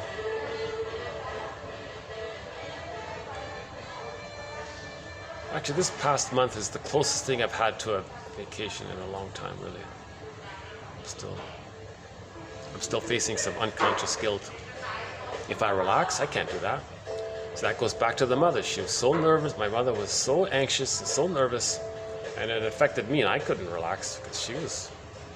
Remember, therapy doesn't take place if the shrink is more tense than the client. So my mother was very tense, so I couldn't develop fully because I'm always tense. So when I have a vacation, I find it a little hard to really let go and relax. I do.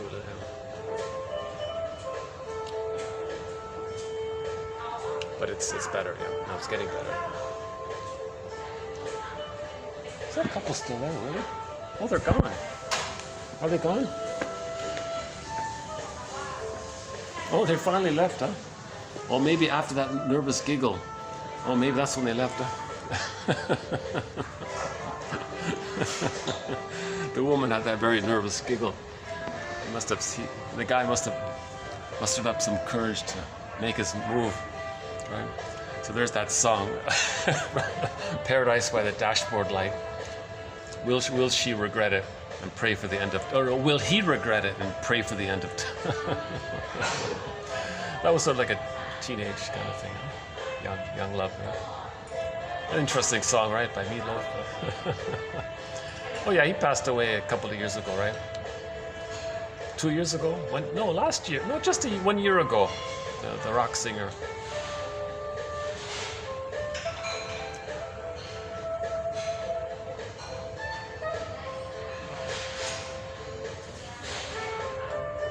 Yeah, see the adolescence, right?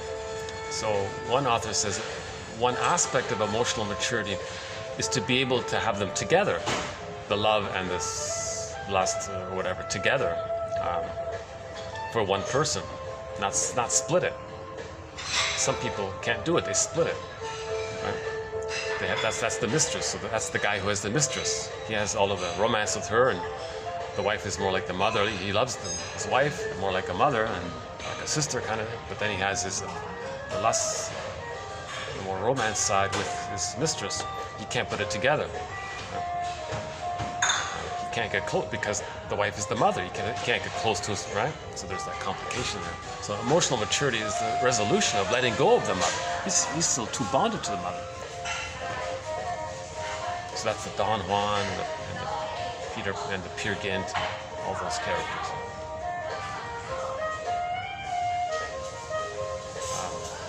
They call it the Madonna whore complex. Yeah. Challenging title. I don't like that name. Why don't they call it the Madonna mistress? Yeah, let's do that. It's the Madonna mistress complex. Let's do it that way. The other one's not nice. Right?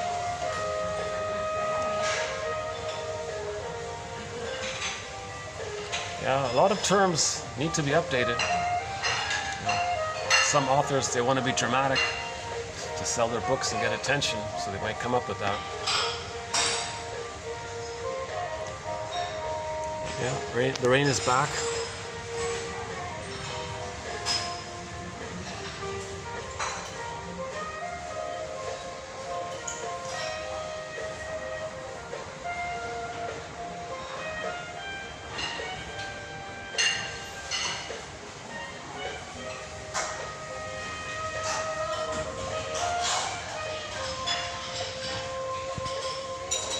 Yeah, this on the wall there. That runs throughout the rest.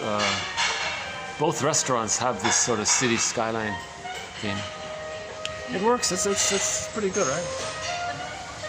And this is the most diversity of art